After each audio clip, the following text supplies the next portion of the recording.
કારણ કે વસ્તુઓનો દોષ નથી હોતો.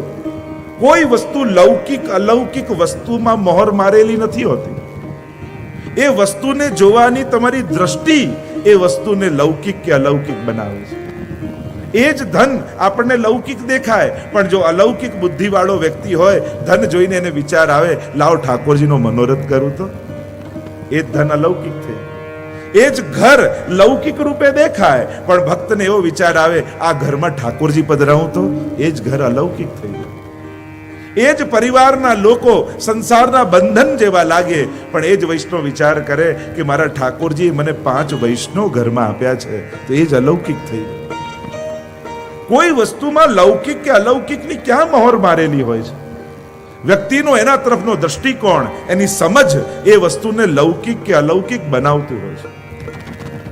પ્રજ્ઞા બળ જોઈએ. કહ્યું છેલ્લું બળ એ કૃપા બળ છે. કૃપા બળ હોય તો આ બધા જ બળ કામ કરે.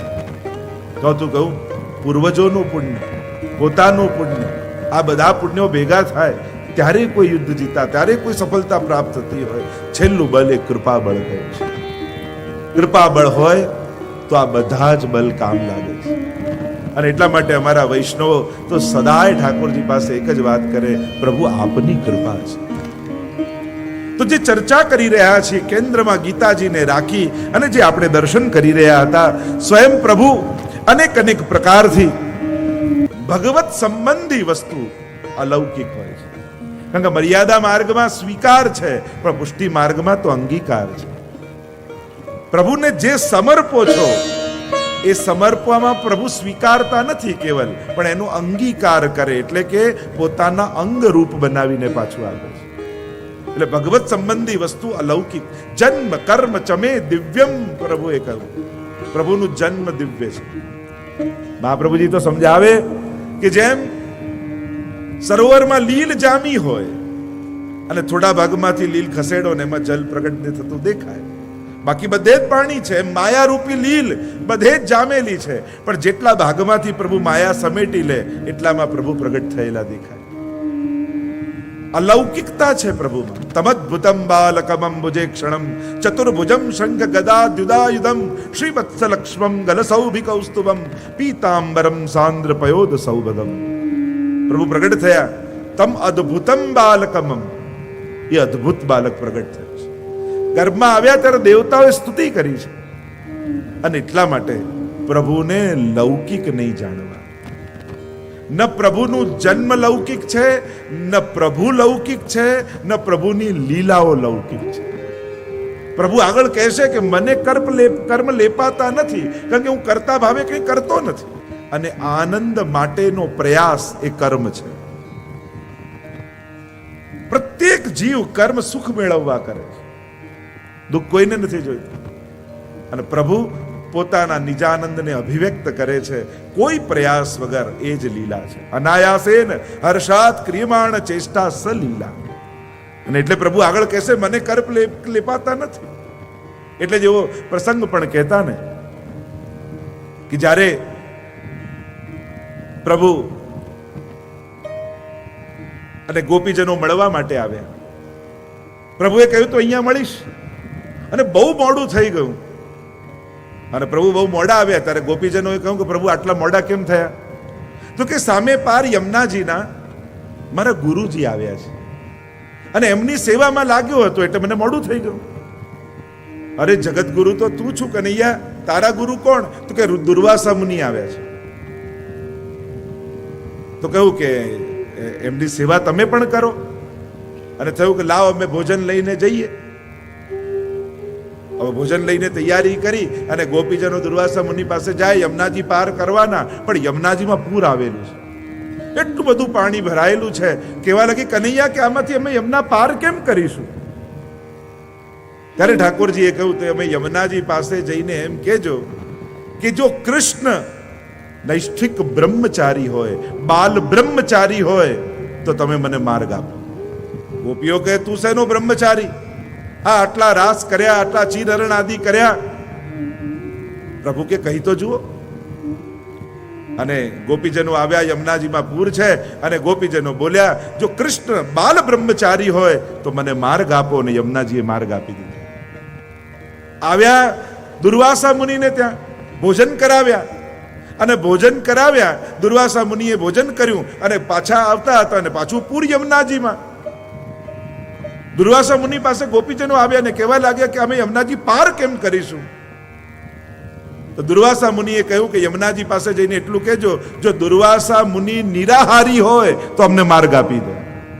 પેલું કે આપ ક્યાંથી નિરાહારી? ગોપીજનો કે હમણાં તો અમે આપને ભોજન કરાવ્યું, આપને ભોજન કરાવ્યું, તો આપ ક્યાંથી નિરાહારી થયા? અરે કહી તો જુઓ. યમુનાજી પાસે આવીને ગોપીજનોએ કહ્યું, જો દુર્વાસા મુનિ નિરાહારી હોય તો માર્ગ આપો. અને માર્ગ મળી ગયો. ગોપીઓને એટલું આશ્ચર્ય થયું, આ એક તો કૃષ્ણ બાલ બ્રહ્મચારી અને દુર્વાસા મુનિ નિરાહારી, આની જોડે રાસ કર્યા, આમને ભોજન કરાવ્યું, આ બંને સંભવે ક્યાંથી? એટલે જ્યારે પાર કરીને કૃષ્ણ પાસે આવ્યા ને ત્યારે જિજ્ઞાસા અભિવ્યક્ત કરવા લાગ્યા, અરે કનૈયા, તું બાલ બ્રહ્મચારી ક્યાંથી? અને દુર્વાસા મુનિને અમે ભોજન કરાવ્યું, અને એ નિરાહારી ક્યાંથી? ત્યારે ભગવાને કહ્યું, જે પણ કર્મ કરતા ભાવ વગર થાય તો એને કોઈ કર્મનું બંધન લાગતું નથી. હું જે કાંઈ કરું છું એમાં ક્યાંય મારો કરતા ભાવ નથી હોતો. પ્રભુના કર્મો દિવ્ય છે, અલૌકિક છે, અને એટલા માટે આ સર્વ કર્મોનું વર્ણન શ્રીમદ ભાગવતમાં કરવામાં આવ્યું છે. એટલે તો ભાગવતના 10મા સ્કંદની શરૂઆતમાં જ જ્યાં કૃષ્ણના ચરિત્રનું અવગાહન થવાનું હતું, એ જ સમયે નિવૃત્ત તર્ષૈરુપગીયમાનાત ભવૌ સદા છોત્ર મનોવિરામાત કૌત્તમ શ્લોક ગુણાનુવાદાત પુમાન વિરજ્યેત વિના પશુજ્ઞાત. નિવૃત્ત તર્ષૈરુપગીયમ, જેની તૃષ્ણાઓ સમાપ્ત થઈ ચૂકી છે, એના માટેની આ કથા. તો ઘણી ઘણી ચર્ચાઓ ત્યાં કરી છે. પ્રભુ કહેવા લાગ્યા, જન્મ કર્મ ચમે દિવ્યમ, મારા કર્મો દિવ્ય છે. એમ કહીને આગળ પ્રભુ કહેવા લાગ્યા કે જે આ તત્વથી જાણે છે, ત્યક્ત્વા દેહમ પુનર્જન્મ નૈતિ મામેતિ સોર્જુના. પ્રભુ સંબંધી હોય ત્યારે પ્રભુ માટેનો ભાવ દ્રઢ થાય. ભક્તિની વ્યાખ્યા જ કરવામાં આવી, મહાત્મ જ્ઞાન પૂર્વસ્તુ સુદૃઢ સર્વતોધિક સ્નેહ ઇતિ ભક્તિ. મહાત્મ જ્ઞાન પૂર્વક સુદૃઢ સર્વથી અધિક સ્નેહ, એને ભક્તિ કહેવાય. અને એટલા માટે આ 3 પ્રકારના જ્ઞાન, તત્વ જ્ઞાન, તત્વતઃ પ્રભુનું સ્વરૂપ શું છે, પ્રભુનું સ્વરૂપ જ્ઞાન. જો રૂપ અને સ્વરૂપમાં ફરક છે. પ્રભુ શ્યામ છે, વાકડિયા કેશ છે, પીતાંબર ધારણ કરે છે, આ રૂપનું જ્ઞાન છે. અને સ્વરૂપ કેવું છે? આનંદ માત્ર કરપાદ મુખોદરાદि. जो वेद में कहा प्रभु तो आनंद मात्र करपाद मुखोदरादि हैं, आनंद रूप सर्वांग आपका स्वरूप है. वेद ने कहा रसो वैसह, आप तो रस रूप है. અને પ્રભુના મહાત્મ જ્ઞાન, આમ 3 પ્રકારની ચર્ચાઓ કરી છે. આગળ પ્રભુ અનેક પ્રકારથી અર્જુનને ઉપદેશ આપતા સમજાવી રહ્યા છે કે આ કર્મ કરવા છતાંય જીવ જ્યારે મારા સ્વરૂપને જાણે છે ત્યારે જન્મ મરણના ચક્કરમાંથી મુક્ત થઈ જાય છે. અને ત્યારે એમ થયું કે આપના તો અનંત સ્વરૂપો છે, આ તો અમે શેને કઈ રીતે આપને ભજીએ, કયા રૂપને ભજીએ, કયા ભાવથી ભજીએ. અને ત્યારે પ્રભુ 11મા શ્લોકમાં સુંદર ઉપદેશ આપતા બોલ્યા, યે યથા પ્રપદ્યન્તે તાંસ્તથૈવ ભજામ્યહં મમ વર્તમાન વર્તન્તે મનુષ્યા પાર્થ સર્વશ. એક સાથ સબ બોલે, યે યથા માં પ્રપદ્યન્તે તાંસ્તથૈવ ભજામ્યહં મમ વર્તમાન વર્તન્તે મનુષ્યા પાર્થ સર્વશ. પ્રભુનું આ એક વચન, આ એક શ્લોક અનેક પ્રશ્નોના ઉત્તર રૂપ છે. કારણ કે ઘણા ઘણા પ્રશ્નો ને ઘણા એટલે જ કહ્યું ને, કૃષ્ણથી પ્રશ્નથી કૃષ્ણ સુધીની યાત્રા એ ગીતા છે. ઘણા લોકો માટે કૃષ્ણ એ આશ્ચર્ય ચિહ્ન છે, ઘણા માટે કૃષ્ણ એ પ્રશ્નાર્થ છે, ઘણા માટે કૃષ્ણ એ અલ્પ વિરામ છે, પણ સાચું કહું તો દરેક પ્રશ્નોનો પૂર્ણ વિરામ એનું નામ જ કૃષ્ણ છે. કૃષ્ણ તો પૂર્ણ વિરામનું નામ છે. દરેક સંશયોના સમાધાનનું નામ કૃષ્ણ છે. શંકાનું નામ કૃષ્ણ નથી, સમાધાનનું નામ કૃષ્ણ છે. અને આ એક શ્લોકમાં ભગવાને અનેક સમાધાન આપી દીધા. ભગવાન કહે યે યથામામ પ્રપદ્યન્તે તાસ તૈવ ભજામ્યહમ, જે મને જે ભાવે ભજે હું પણ એને એ જ ભાવે ભજું છું. આપણે ઘણું ઘણું સાંભળ્યું, ઘણા એમ કે કણ કણમાં ઈશ્વર છે, બધું જ ઈશ્વર રૂપ છે. ઘણા એમ કહે તમારી અંદર ભગવાન છે, તમે જ ભગવાનનું રૂપ છો, તમારે ક્યાં બીજા કોઈને ભજવાની જરૂર છે. જુદી જુદી માન્યતાઓ, જુદા જુદા ભાવ. એક પહેલી માન્યતા એવી કે કણ કણમાં ઈશ્વર છે, એ જ બધું કરનારો છે, એ જ બધાને જગાડનારો છે, તો આપણે કોણ એને જગાડનારા? એ જ બધાને જમાડનારો છે, તો આપણે કોણ એને જમાડનારા? એ જ બધાને સુડાવનારો છે, તો આપણે કોણ સુડાવનારા? એ બધાનું પૂરું કરે છે, એટલે આપણે એનું કરવાની જરૂર નથી.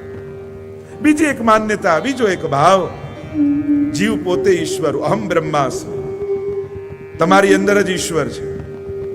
અને ત્રીજી એક માન્યતા એ છે જે ભક્તોની છે કે અમે જેની સેવા કરીએ છીએ એ ઠાકોરજી અમારો છે. અમે તો એની યશોદા છીએ, અમે તો એના ગોપી છીએ, અમે તો એના સખા છીએ, અને અમે જેને લાલ લડાવીએ છીએ એ ઠાકોરજી અમારો. અને ગીતાજીમાં આગળ ચર્ચા આવશે, યસ્માત ક્ષરમતીતો અહમ અક્ષરાદપી ચોત્તમ અતોસ્મિ લોકે વેદે ચ પ્રથિત પુરુષોત્તમ. એક છે ક્ષર પરમાત્મા, એક છે અક્ષર પરમાત્મા, અને ત્રીજા છે પુરુષોત્તમ. તો એ જે પુરુષોત્તમ જેની આપણે સેવા કરીએ છીએ એ જ અક્ષર અને અક્ષર રૂપે પરિણમિત થયો છે. તો પ્રશ્ન થાય કે આમાં સાચું શું? કણકણમાં ઈશ્વર છે એ સાચું છે? જીવ પોતે ઈશ્વર રૂપ છે એ સાચું છે? કે અમે જેની સેવા કરીએ એ ઈશ્વર ઠાકોરજી અને અમે એના દાસ એ સાચું છે? તો કે ત્રણેય સાચું છે. તમે જેવો ભાવ લઈને પરમાત્મા પાસે જાઓ, તમારો જો જ્ઞાન માર્ગી ભાવ છે, અને જ્ઞાન માર્ગી ભાવ સર્વ ખલેદમ બ્રહ્મ, સર્વ કણે કણમાં બ્રહ્મ છે, અને તમે પણ બ્રહ્મ ને એ પણ બ્રહ્મ, તો પછી બ્રહ્મે બ્રહ્મની સેવા કરવાની ક્યાં જરૂર છે?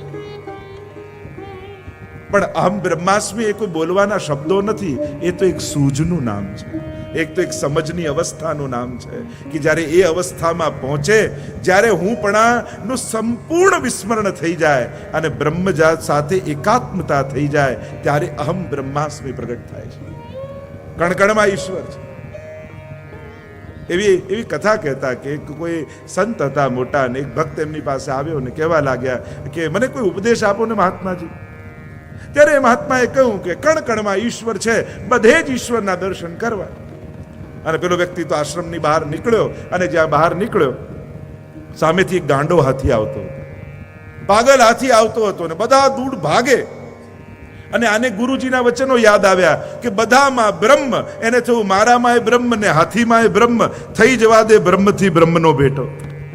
પેલો માવત ઉપર બેઠો બેઠો જોર જોરથી બૂમો પાડે, ખસી જા, મારી નાખશે. પેલો કે ના, ગુરુજીએ જ્ઞાન આપ્યું છે અને ગુરુનું જ્ઞાન ખોટું ના હોય. આજે થઈ જવા દો બ્રહ્મથી બ્રહ્મનો બેટો. અને જ્યાં નજીક ગયો, હાથીએ એવી થપાટ મારી સીધો હોસ્પિટલના ખાટલામાં. અને ખાટલામાં પડ્યો લાલ પીળો થાય કે આ ખોટા ખોટા ઉપદેશો આપે ને કોઈને મરાઈ દેશે. એકવાર ઠીક થવા દો, પછી ગુરુજીને જોઉં છું. થોડું સારું થયું અને છૂટ્યો હોસ્પિટલમાંથી ને સીધો ગયો ગુરુજીના આશ્રમમાં. ગુરુજી બેઠા હતા અને કહ્યું, ગુરુજી શું ખોટા ખોટા ઉપદેશ આપો છો? કેમ, શું થયું? આપે ઉપદેશ આપ્યો બધામાં બ્રહ્મ છે, કણકણમાં ઈશ્વરને જો, અને હું તો હાથી ગાંડો સામેથી આવતો હતો, મહાવત તો મને બૂમ પાડીને કહેતો હટી જા. મેં એની વાત ન માની ને તમારી વાત માની, તો મારી આવી દુર્દશા થઈ. ત્યારે ગુરુજીએ કહ્યું, મેં તને ઉપદેશ આપ્યો હતો કે બધામાં બ્રહ્મ જો. તે હાથીમાં બ્રહ્મ જોયો, પણ મહાવતમાં બ્રહ્મ ન જોયો, જે કહેતો હતો હટી જા.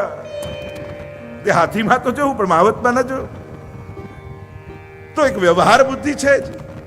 તો એ અહમ બ્રહ્માસ્મિની અવસ્થા આપણાથી તો ઘણી દૂર છે. આપણે તો દાસ બની જઈએ તોય ઘણું છે. બીજી એક પ્રકારની અવસ્થા, જે પોતાની જાતમાં બ્રહ્મને જોવાની જે એક તત્પરતા, યા એક વિધાન, પણ જીવ અનેક દોષોથી ભરેલો છે, અને અનંત દોષોથી ભરેલો જીવ પોતાની આત્માની વિશુદ્ધતાનો અનુભવ નથી કરી શકતો. કહ્યું તો ભક્તની અવસ્થા શું? જેમ ત્રણેય ઉપનિષદમાં તો દ્વા સુપર્ણા સયુજા સખાયા એની પણ ચર્ચા છે, જીવાત્મા જો દ્રષ્ટા છે, જીવ ભોગતા છે એની ચર્ચા છે. પણ ભક્તની ભાવના એ છે, મહાપ્રભુજી તો આજ્ઞા કરે છે, સર્વદા સર્વભાવેન ભજનીયો વ્રજાદીપ સસ્યાયમેવ ધર્મો હિ નાન્યક્વાપી કદાચન. સર્વદા સર્વભાવે પ્રભુને ભજો. કઈ રીતે? ભજનીયો વ્રજાદીપ. જેમ વ્રજભક્તોએ વ્રજાધીપને ભજ્યા, કૃષ્ણને ભજ્યા, એ રીતે ભજો. કહ્યું કે પ્રભુ શું સ્વીકારતા હશે? આગળ પ્રભુ વચન આપશે, પત્રમ પુષ્પમ ફલમ તોયમ યો મે ભક્ત્યા પ્રયચ્છતિ તદહમ ભક્તિ રૂતમ અસ્નામી. એ બધું આરોગું છું. ઘણા લોકોને એમ છે કે બસ ભક્તિની શરૂઆત કરો ને ત્યારે જ સાકાર સ્વરૂપ હોય, અને પછી જેમ જેમ ઊંચાઈ પર જતા જાઓ એમ નિરાકારની ઉપાસના થઈ જાય. અરે ના, જેમ જેમ ભક્તિમાં આગળ વધો એમ સાકાર પ્રત્યેની નિષ્ઠા વધતી જાય છે. હરિ વ્યાપક સર્વત્ર સમાના પ્રેમ તે પ્રગટ હોઈ મેં જાના. જેટલા જેટલા ભક્તિમાં આગળ વધો પછી તો આંખ બંધ કરો તોય એ દેખાય, આંખ ખોલો તોય એ દેખાય. આંખ મારી ઉઘડે ત્યાં શ્રીજી બાવા દેખું. આંખ મારી ઉઘડે ત્યાં શ્રીજી બાવા દેખું. ધન્ય મારું જીવન કૃપાએની લેખું. ધન્ય મારું જીવન કૃપાએની લેખું. જો તમારી જ્ઞાન માર્ગની ઉપાસના છે તો ભગવાનને ભૂખ નથી લાગતી, ભગવાનને તરસ નથી લાગતી, ભગવાનને નિંદ્રા નથી આવતી. પણ જો તમારી ભક્તિ માર્ગી વ્રજ ભક્તો જેવી ઉપાસના છે, જેને આપણે પુષ્ટિ માર્ગી સેવા પ્રકાર કહીએ, અને અમારા સ્વામિનારાયણમાં સહજાનંદ સ્વામીએ પણ એ જ સેવા ક્રમ ગુસાઈજીની કાનીથી પ્રેમથી સ્વીકાર કર્યો કે સર્વ ભાવે પ્રભુને ભજવા, એ પ્રકારે ઉત્સવ વ્રત આદિ કરવા. એમ કરીને સહર્ષ સહજાનંદ સ્વામી મહારાજે પણ એને વધાવી લીધા શ્રી ગુસાઈજીના આ સેવા માર્ગ. શ્રી ગુસાઈજીએ, શ્રી મહાપ્રભુજી, અને આપણે બધા જ કેટલા ભાગ્યશાળી છીએ. કાલે જ ગુસાઈજીનો પ્રાગટ્ય ઉત્સવ આવી રહ્યો છે.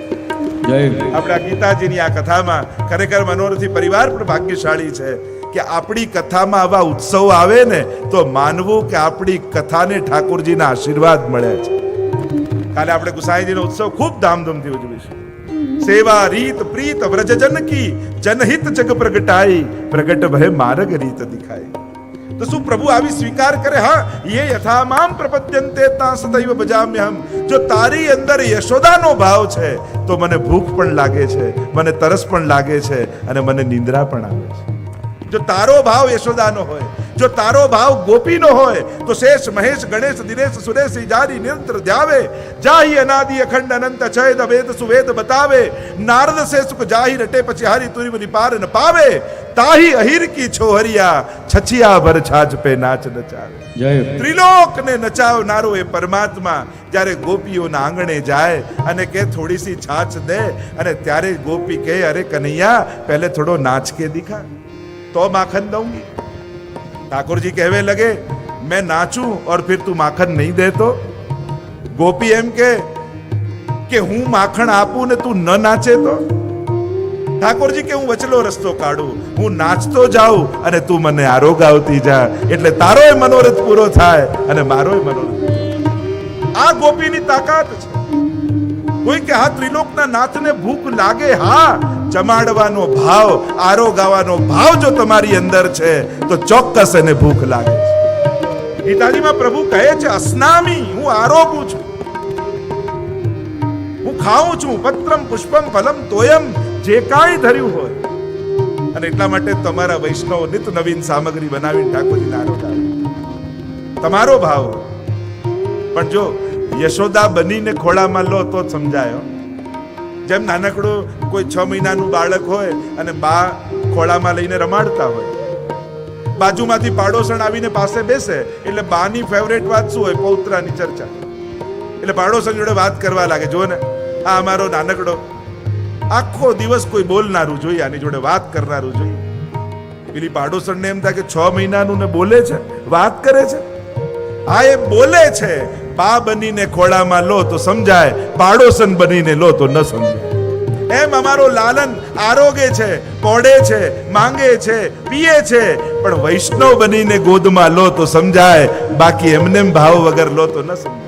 कौन कहते हैं भगवान आते नहीं, कौन कहते हैं भगवान आते नहीं, गोपियों की तरह तुम बुलाते नहीं, गोपियों की तरह तुम बुलाते नहीं, अच्युतम केशवम कृष्ण दामोदरम, अच्युतं केशवं कृष्ण दामोदरं, राम नारायणं जानकी वल्लभम, राम नारायणं जानकी वल्लभं, कौन कहते हैं भगवान सोते नहीं, कौन कहते हैं भगवान सोते नहीं, माँ यशोदा के जैसे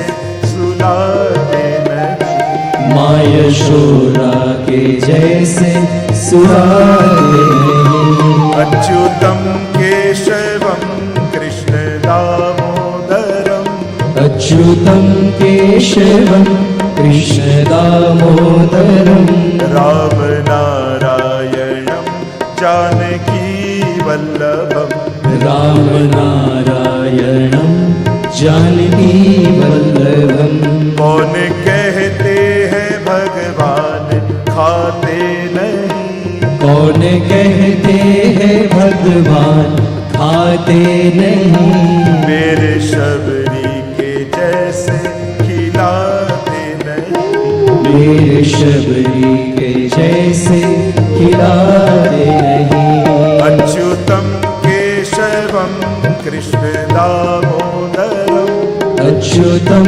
केशवं कृष्ण दामोदरं, राम नारायणं जानकी वल्लभम, राम नारायणं जानकी वल्लभं, अच्युतम केशवम कृष्ण दामोदरम, अच्युतं केशवं कृष्ण दामोदरं, राम नारायणं जानकी वल्लभम.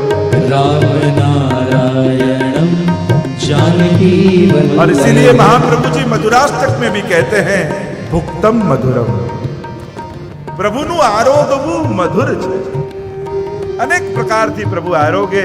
એ ગોપીઓને ત્યાં માખણ ચોરવા પધારે. ભક્તા વિલાસા ચરિતાનુસારી દુગ્ધાદિ ચૌર્યેણ યશો વિસારી. ગોપીઓ જ્યારે દહીં વલોવતી હોય અને વલોતા વલોતા માખણ કાઢતી હોય ત્યારે આંખમાં જળજળી આવી જાય. એને એમ થાય કે પ્રભુ આ આપના માટે સામગ્રી બનાવી છે. પણ જેના ઘરે 9 લાખ ગાયો રોજ દોહાતી હોય એના ઘરે આ નાનકડા વાટકામાં માખણ પહોંચાડવું કઈ રીતે? એને ધરવું કેમ? ત્યારે ઠાકોરજી કહે, અરે ગોપી, તું મારે ત્યાં ના આવી શકે, પણ હું તો તારા ઘરે આવી શકું ને. ભલે ને ગામના લોકો મને ચોર કહે, ચોર કહેવાઈને પણ તારો મનોરથ પૂરો કરવા ચોક્કસ આવે. ઠાકોરજી વ્રજ ભક્તોને ત્યાં પધારે છે. અમારો કનૈયો એ વિરુદ્ધ ધર્માશ્રયી છે. એ સર્વ લીલાઓ કરનારો છે. એ બધાને ખવડાવનારો એ છે અને ભક્તોનું આરોગનારો એ છે. એ બધાને જગાડનારો એ છે અને નંદાલયમાં રોજ સવારે જાગનારો એ છે. એ બધાને સુવડાવનારો એ છે અને પ્રભુ યશોદાજીના પ્રેમથી પોઢી જનારો પણ છે. એવા અમારા ઠાકોરજી છે. કૃષ્ણ તત્વની અલૌકિકતાને સમજવા માટે, પુષ્ટિ ભક્તિને સમજવા માટે, દશમ સ્કંદમાં કૃષ્ણ ચરિત્રને સમજવા માટે આ 3 કૃષ્ણ સંબંધી સિદ્ધાંતો સમજવા જરૂરી છે. જન્મ કર્મ ચમે દિવ્યમ, એ જ વાતનો જો વિસ્તાર કરું તો આ ત્રણ સિદ્ધાંત કૃષ્ણ તત્વને, કૃષ્ણ લીલાને સમજવા માટે નિતાંત આવશ્યક છે. એનો પહેલો સિદ્ધાંત નિત્ય લીલાવાદ, જે મહાપ્રભુજીએ બતાવ્યો નિત્ય લીલાવાદ બ્રહ્મસૂત્રમાં. પ્રભુની લીલાઓ નિત્ય છે, ઇટર્નલ છે, શાશ્વત છે. એટલે એમ ના કહેવાય કે 5000 વર્ષ પહેલા ઠાકોરજી બ્રજમાં આ બધી લીલાઓ કરી હતી. ના, આજે પણ એ લીલાઓ થઈ રહી છે. નિત્ય લીલા, નામ રૂપ લીલા ધામ, આ બધું પ્રભુનું અખંડ છે, શાશ્વત છે, નિત્ય છે. અને એટલા માટે કોઈ કે આટલા હજારો વર્ષ પહેલા થયેલી લીલાઓ તો વ્રજમાં આજે જવાનો અર્થ શું? શું ઇતિહાસ ગોતવા માટે? તો કે ના, આ લીલાઓ આજે પણ થઈ રહી છે. અને આજે પણ થઈ રહી છે એટલે આજે પણ રાસનો અનુભવ થઈ શકે છે. કારણ કે આ નિત્ય લીલાવાદ છે. પ્રભુનું નામ રૂપ લીલા બધી નિત્ય છે, અખંડ છે. બીજું, કૃષ્ણ તત્વને સમજવા માટે બીજો સિદ્ધાંત જે મહાપ્રભુજી બતાવે છે એ છે વિરુદ્ધ ધર્માશ્રય વિરુદ્ધ ધર્માશ્રયિતા. પ્રભુમાં બે વિરોધી ધર્મો એક સાથે બિરાજે છે. એ ઘૂંટણીએ ચાલતા ચાલતા નંદાલયનો ઉમરો ઓળંગવા જાય તો ઉમરામાં ફસાઈ જાય. અને ત્યારે સુરદાસ પદ ગાતા એમ કહે કે અરે વો બલ કહા ગયો જો હિરણાક્ષ માર્યો. કારણ કે આમે નથી જઈ શકતા, નામે નથી જઈ શકતા, એવા ઉમરામાં ફસાઈ ગયા કે યશોદાજીએ દોડતા આવીને ગોદમાં લીધા.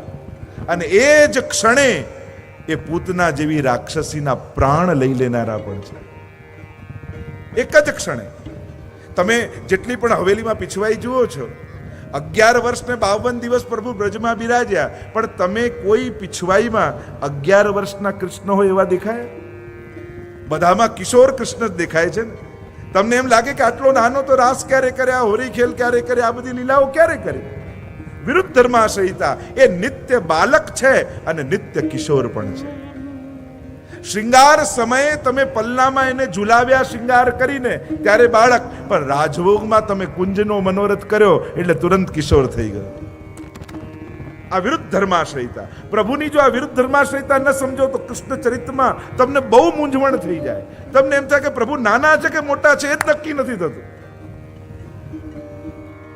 એ નિર્બલ પણ છે અને સબલ પણ છે. એ ઉમરોય ન ઓળંગી શકે અને ટચલી આંગળીમાં ગિરિરાજજીને પણ ધારણ કરી લે. આ વિરુદ્ધ ધર્માશ્રયિતા. એ બાલક છે ને સદાય કિશોર રાસ પણ કરનારો છે. અને ત્રીજું, કૃષ્ણ તત્વ એવું એકમાત્ર જગતનું એવું તત્વ છે જેને સર્વ ભાવે ભજી શકાય છે. સર્વ ભાવે એને ભજાય. જેટલા પણ ભાવો, ત્વમેવ માતા ચ પિતા, ત્વમેવ બંધુ ચ સખા ત્વમેવ, એની અંદર સર્વ, તમે બાલ ભાવ રાખો, સ્વામી ભાવ રાખો, પતિ ભાવ રાખો, પુત્ર ભાવ રાખો, સ્વામી જે ભાવ કર, સર્વદા સર્વ ભાવેન ભજનીયો વ્રજાધિપ. બાકી કોઈમાં સર્વ ભાવો સિદ્ધ થઈ શકતા નથી. રાસમાં પણ ઠાકોરજી જ્યારે વેણુનાદ કર્યો અને ગોપીઓ આવી ત્યારે પ્રભુ કહેવા લાગે, તમારા પતિ, બંધુ, સખા, પિતા તમારી પ્રતીક્ષા કરતા હશે, તમે ઘરે પાછા જાઓ. અને ત્યારે ગોપીઓ કહે છે કે તો આ શરીરના પિતા, બંધુ, પતિ, ભાઈઓ છે, પણ આપ તો આત્માના પતિ છો. કારણ કે આ જન્મમાં આ છે, આવતા જન્મમાં બીજું કોઈ હશે, ગયા જન્મમાં બીજું કોઈ હતું, પણ ગયા જન્મમાં પણ આત્માના પતિ આપ હતા, આ જન્મમાં પણ આપ છો અને આવતા જન્મમાં પણ આપ જ રહેવાના છે. યો યદંશ સતમ ભજેત, એટલે આપને ભજવું એ જ અમારો આત્માનો ધર્મ છે. અનેક પ્રકારની ચર્ચાઓ તો ઘણી છે, આપણે ગીતાજીની યાત્રા ઘણી લાંબી છે. યે યથા મામ પ્રપદ્યન્તે તાસ તથૈવ ભજામ્યહમ. અને એટલા માટે તમે જે ભક્તિ કરી રહ્યા છો, કોઈ ગમે તેટલા તર્ક કુતર્કો આપે, પણ ગીતાજી તમારા ભાવને પ્રતિપાદન કરે છે. તમે બાલ ભાવે પણ જે લાલ લડાવો ને. ઘણા લોકો કે પુષ્ટિ માર્ગમાં તો બાલકૃષ્ણની સેવા ને. અરે ના ના, બાલકૃષ્ણની સેવા નથી, બાલ ભાવની સેવા છે. ઠાકોરજી 100 વર્ષના થઈ જાય ને તો યશોદાજીને તો એમને બાલ ભાવ જ રહે. બાળક છે, પુત્ર છે. અને આમ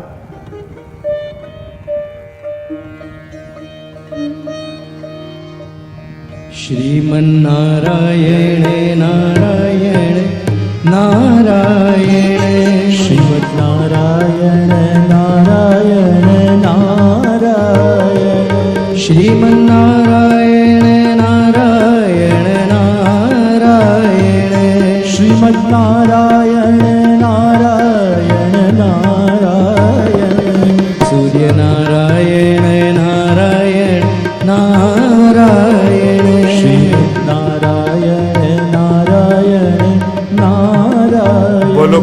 કનૈયા લાલ કી જય શ્રી ગોવર્ધન નાથ કી જય ગીતા મૈયા કી જય યે યથા મામ પ્રપદ્યન્તે તાંસ થૈવ ભજામ્યહમ. તમારો જેવો ભાવ છે ઠાકોરજી તમને એવા જ થઈને મળશે. અને એટલા માટે તમારી જે નિષ્ઠા છે એમાં દ્રઢ રહો. તમારો જે ભાવ છે એ ભાવમાં દ્રઢ રહો. કારણ કે તમે જે ભક્તિ કરી રહ્યા છો એ શાસ્ત્રોક્ત ભક્તિ કરી રહ્યા છો. કેવલ મહાપ્રભુજી જ નહીં, કેવલ પુષ્ટિ માર્ગમાં જ નહીં, પણ જો ભક્તિના સૂત્રો જેણે આપ્યા એ નારદજીએ નારદ ભક્તિમાં તમે જઈને પૂછો નારદજીને કે ભક્તિ કેવી કરવી, તો નારદજી પણ કહે છે યથા વ્રજ ગોપિકાના. नारद जी ने भी भक्ति सूत्र में कहा जिस तरह व्रज भक्तों ने गोपियों ने भक्ति की उस प्रकार की भक्ति करो.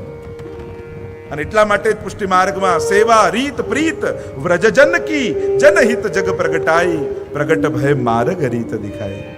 એટલે જ આપણે ત્યાં રીત અને પ્રીત એ વ્રજ ભક્તોની બતાવી છે. એટલે પુષ્ટિ માર્ગનો સેવાક્રમ ક્યાંથી શરૂ થાય? જન્માષ્ટમીથી. પ્રભુ પ્રગટ થાય, તમે સેવા પ્રકારની પુસ્તક ખોલીને જુઓ તો જન્માષ્ટમીથી ક્રમનો પ્રારંભ થાય અને આખા વર્ષના વિવિધ પ્રકારના ઉત્સવ પુષ્ટિ માર્ગમાં ઉજવાય. મહાપ્રભુજીએ કેવી કૃપા કરી, ગુસાઈજીએ કેવી કૃપા કરી. સારસ્વત કલ્પમાં તો નંદ ઘેર આનંદ થયો હતો, પણ કલયુગમાં મહાપ્રભુજીની કૃપાથી ઘેર ઘેર આનંદ થઈ રહ્યો છે. દરેકના ઘરમાં ઠાકોરજી પધરાવી પ્રત્યેકના ઘર નંદાલય મહાપ્રભુજીએ બનાવી દીધા છે. જેના ઘરે ઠાકોરજી બિરાજે અવધ તહાં જહાં રામ નિવાસ. અવધ ક્યાં? જ્યાં રામ રહે ત્યાં અવધ. એમ જ્યાં અમારો લાલન અમારો કૃષ્ણ બિરાજતો હોય એનું ઘર ઘર નહીં પણ બ્રજ છે. જ્યારે મહાપ્રભુજીએ ને ઠાકોરજીને કહ્યું કે મારી ઈચ્છા છે કે આપ ઘર ઘરમાં બિરાજો. ઠાકોરજી કહે પણ મેં તો પ્રતિજ્ઞા લીધી છે કે વૃંદાવનમ પરિત્યજ્ય પાદમેકમ ન ગચ્છતિ. બ્રજને છોડીને એક ડગલું પણ બહાર નહીં જાઉં. મહાપ્રભુજી કે પણ હું તો પ્રગટ જ એટલા માટે થયો છું કે ઘર ઘરમાં આપ બિરાજો. પણ ઠાકોરજી કે મેં સંકલ્પ લીધેલો છે કે બ્રજ છોડીને હું એક ડગલું બહાર નહીં મૂકું. મહાપ્રભુજી કે મારી પાસે વચલો રસ્તો છે, એનાથી આપની વાત પણ રહી જશે અને મારી વાત પણ રહી જશે. ઠાકોરજી કે વચલો રસ્તો શું છે?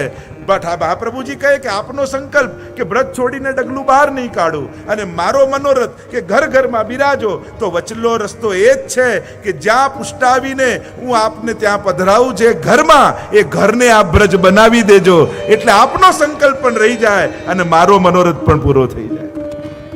શ્રી મહાપ્રભુજી આ ક્રાંતિ કરી. વર્ષો પહેલા અમુક લોકોના હાથમાં જ્યારે મંદિરો બંધાયેલા હતા અને ભગવત સેવાનો સ્ત્રી શુદ્રોને અધિકાર નહોતો, અને 500 વર્ષ પહેલા મહાપ્રભુજીએ સ્ત્રી શુદ્રાદુદ્ધતિ ક્ષમઃ, સ્ત્રીઓને શુદ્રોને બધા જ વર્ણોને ઠાકોરજીની સેવાનો અધિકાર પ્રાપ્ત કરાવ્યો. ઘર ઘરમાં પ્રભુને પધરાવ્યા છે. ઠાકોરજીની ભક્તિ કરવાનો પ્રત્યેક જીવ અધિકારી છે. એ મહાપ્રભુજીએ 500 વર્ષ પહેલા સંદેશ આપ્યો છે. ये यथा माम प्रपद्यन्ते, जे जे भावे भजे એને એ રીતે પ્રભુ મળે. ઘણી ઘણી કથાઓ જોઈએ ને તો આપણને એવો ભાવ થાય કે પ્રભુને જીવ પાસે આવવું હોય, જીવ પર કૃપા કરવી હોય, જીવનો જેવા મનોરથ હોય એવા રૂપ ધારણ કરે. આપણે તો વાર્તા સાહિત્યમાં પણ આવે છે ને કે પેલા એક માજી હતા ને એમને ગુસાઈજીએ મદન મોહન લાલજીનું ઠાડા કૃષ્ણનું સ્વરૂપ પધરાવી દીધું. અને પધરાવી દીધું ને માજીએ પૂછ્યું કે ઠાકોરજી આવા હોય? ગુસાઈજીએ કહ્યું હા, ઠાકોરજી આવા જ હોય. અને હવે તો એવા ભાવથી સેવા કરે, ક્યારે ઘરની બહાર નીકળ્યા નથી, બસ એ મદન મોહન લાલજીની સેવા કર્યા કરે. એકવાર એક ગામમાંથી સંઘ જતો હતો અને એ સંઘમાં એક વૈષ્ણવને જવું હતું બ્રજમાં. એને ત્યાં લાલન બાલકૃષ્ણનું સ્વરૂપ બિરાજતું હતું.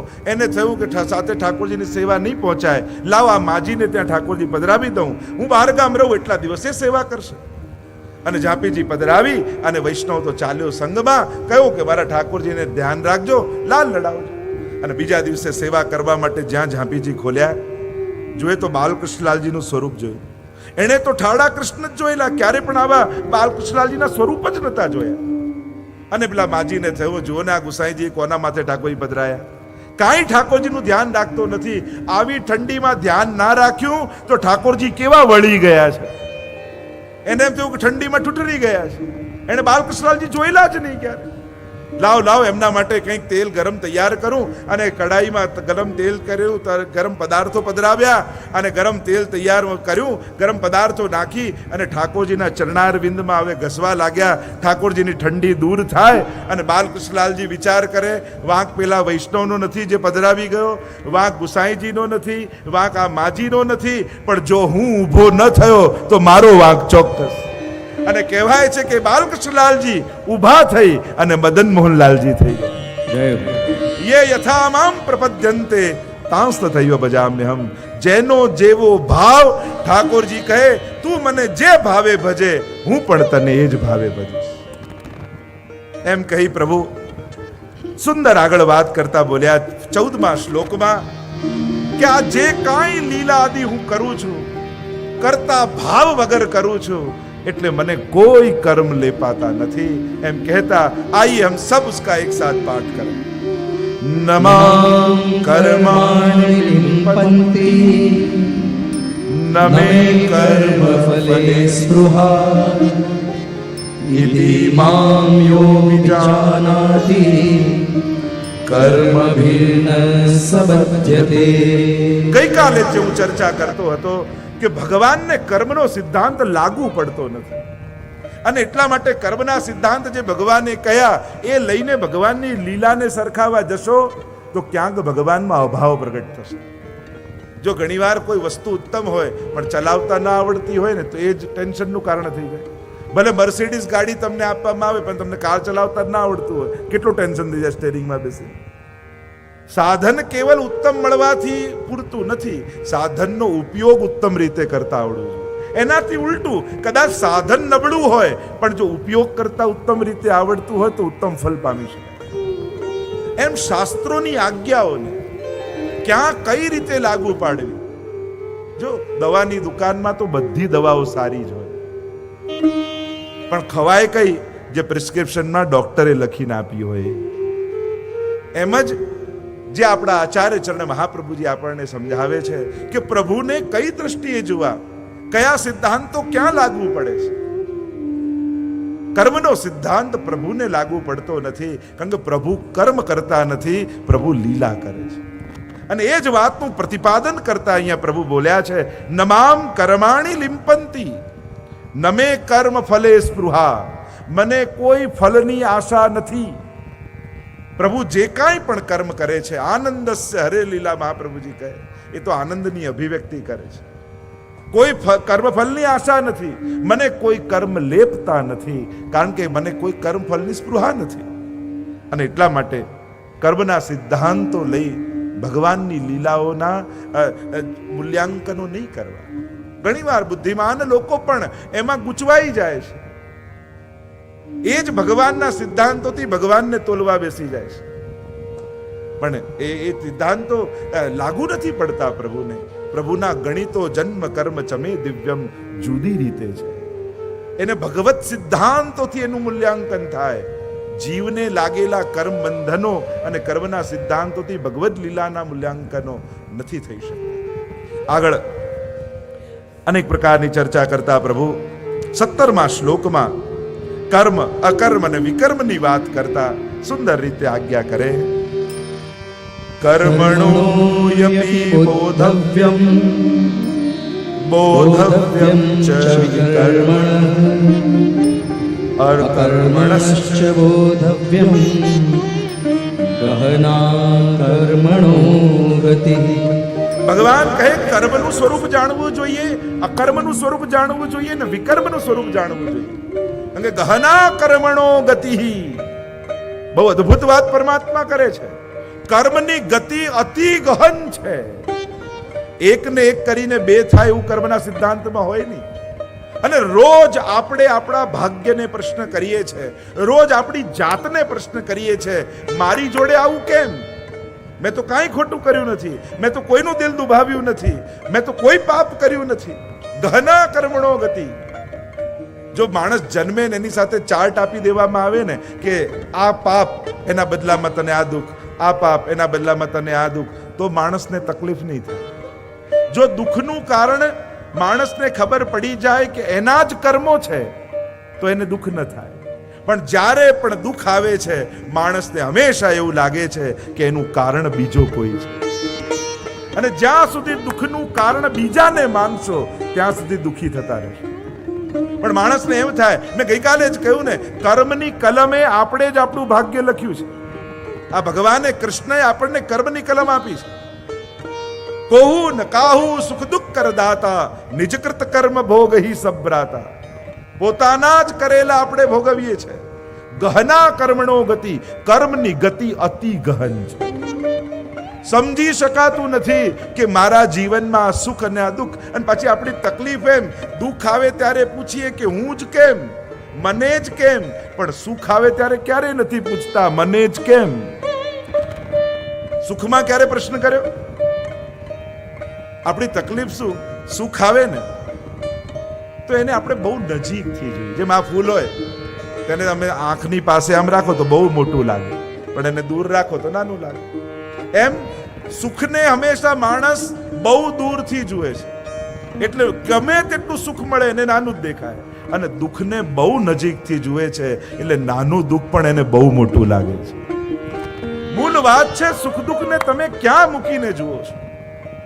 દુઃખને બહુ નિકટથી જુઓ છો, અને પાછી તકલીફ એ કે એને કારણ રૂપ પોતાને નથી ગણતા. ગહના કર્મણો, કર્મની ગતિ ન સમજાવી શકાય એવી છે, ન સમજી શકાય એવી છે. ક્યારે કોને કયા કર્મનું ફળ મળે છે એ કોઈ બતાવી શકતું નથી. ગહના, અતિ ગહન. ક્યારે કાંઈ કોઈ બોલી ગયા એનું ફળ, ક્યાંક ક્યાંક સહમતિ આપી દીધી એનું ફળ. ભીષ્મજીનું તમે આખી ઘટના જોવા જાઓ જીવનમાં, કયું પાપ એણે કર્યું? ખાલી ખોટા પક્ષે ઉભા રહ્યા એનું ફળ. જેમ વિમાનમાં તમે ઉડતા હો અને પાયલટનો સમય ખરાબ ચાલતો હોય ને એ પ્લેન પાડી દે તો તમે મરી જાઓ. તમને એમ થાય કે મારો શું વાંક, મારો કયો કર્મ? પણ તમે પાયલટના આશ્રયમાં હતા એટલે એની જે ગતિ થાય એ તમારી એ થાય. તમે જેનો આશરો લીધો ઘણીવાર તો એના કર્મો કામ કરવા લાગે, એનું ભાગ્ય કામ કરવા લાગે. તમારો કોઈ પુરુષાર્થ ન હોય પણ ગલત વ્યક્તિનો આશ્રય પણ પતનનું કારણ થઈ જાય છે. ભીષ્મજીનો કોઈ એમ દોષ નહોતો પણ ગલત પક્ષે ઉભા રહે. ગીતાજી તમે એમ જોવા જાઓ, આપણે કહીએ કે ધૃતરાષ્ટ્રે સાંભળી, અર્જુને સાંભળી, સંજયે સાંભળી, પણ ભીષ્મ સ્તુતિ વાંચો ને તો ભીષ્મજીએ પણ સાંભળી છે. સપદી સખી વચો નિશમ્ય મધ્ય, નિજ પરયોર બલયો રથમ નિવેશ્ય.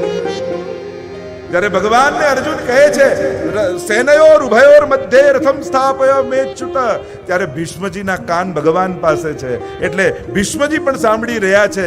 સપદી સખી વચો નિશમ્ય મધ્યે.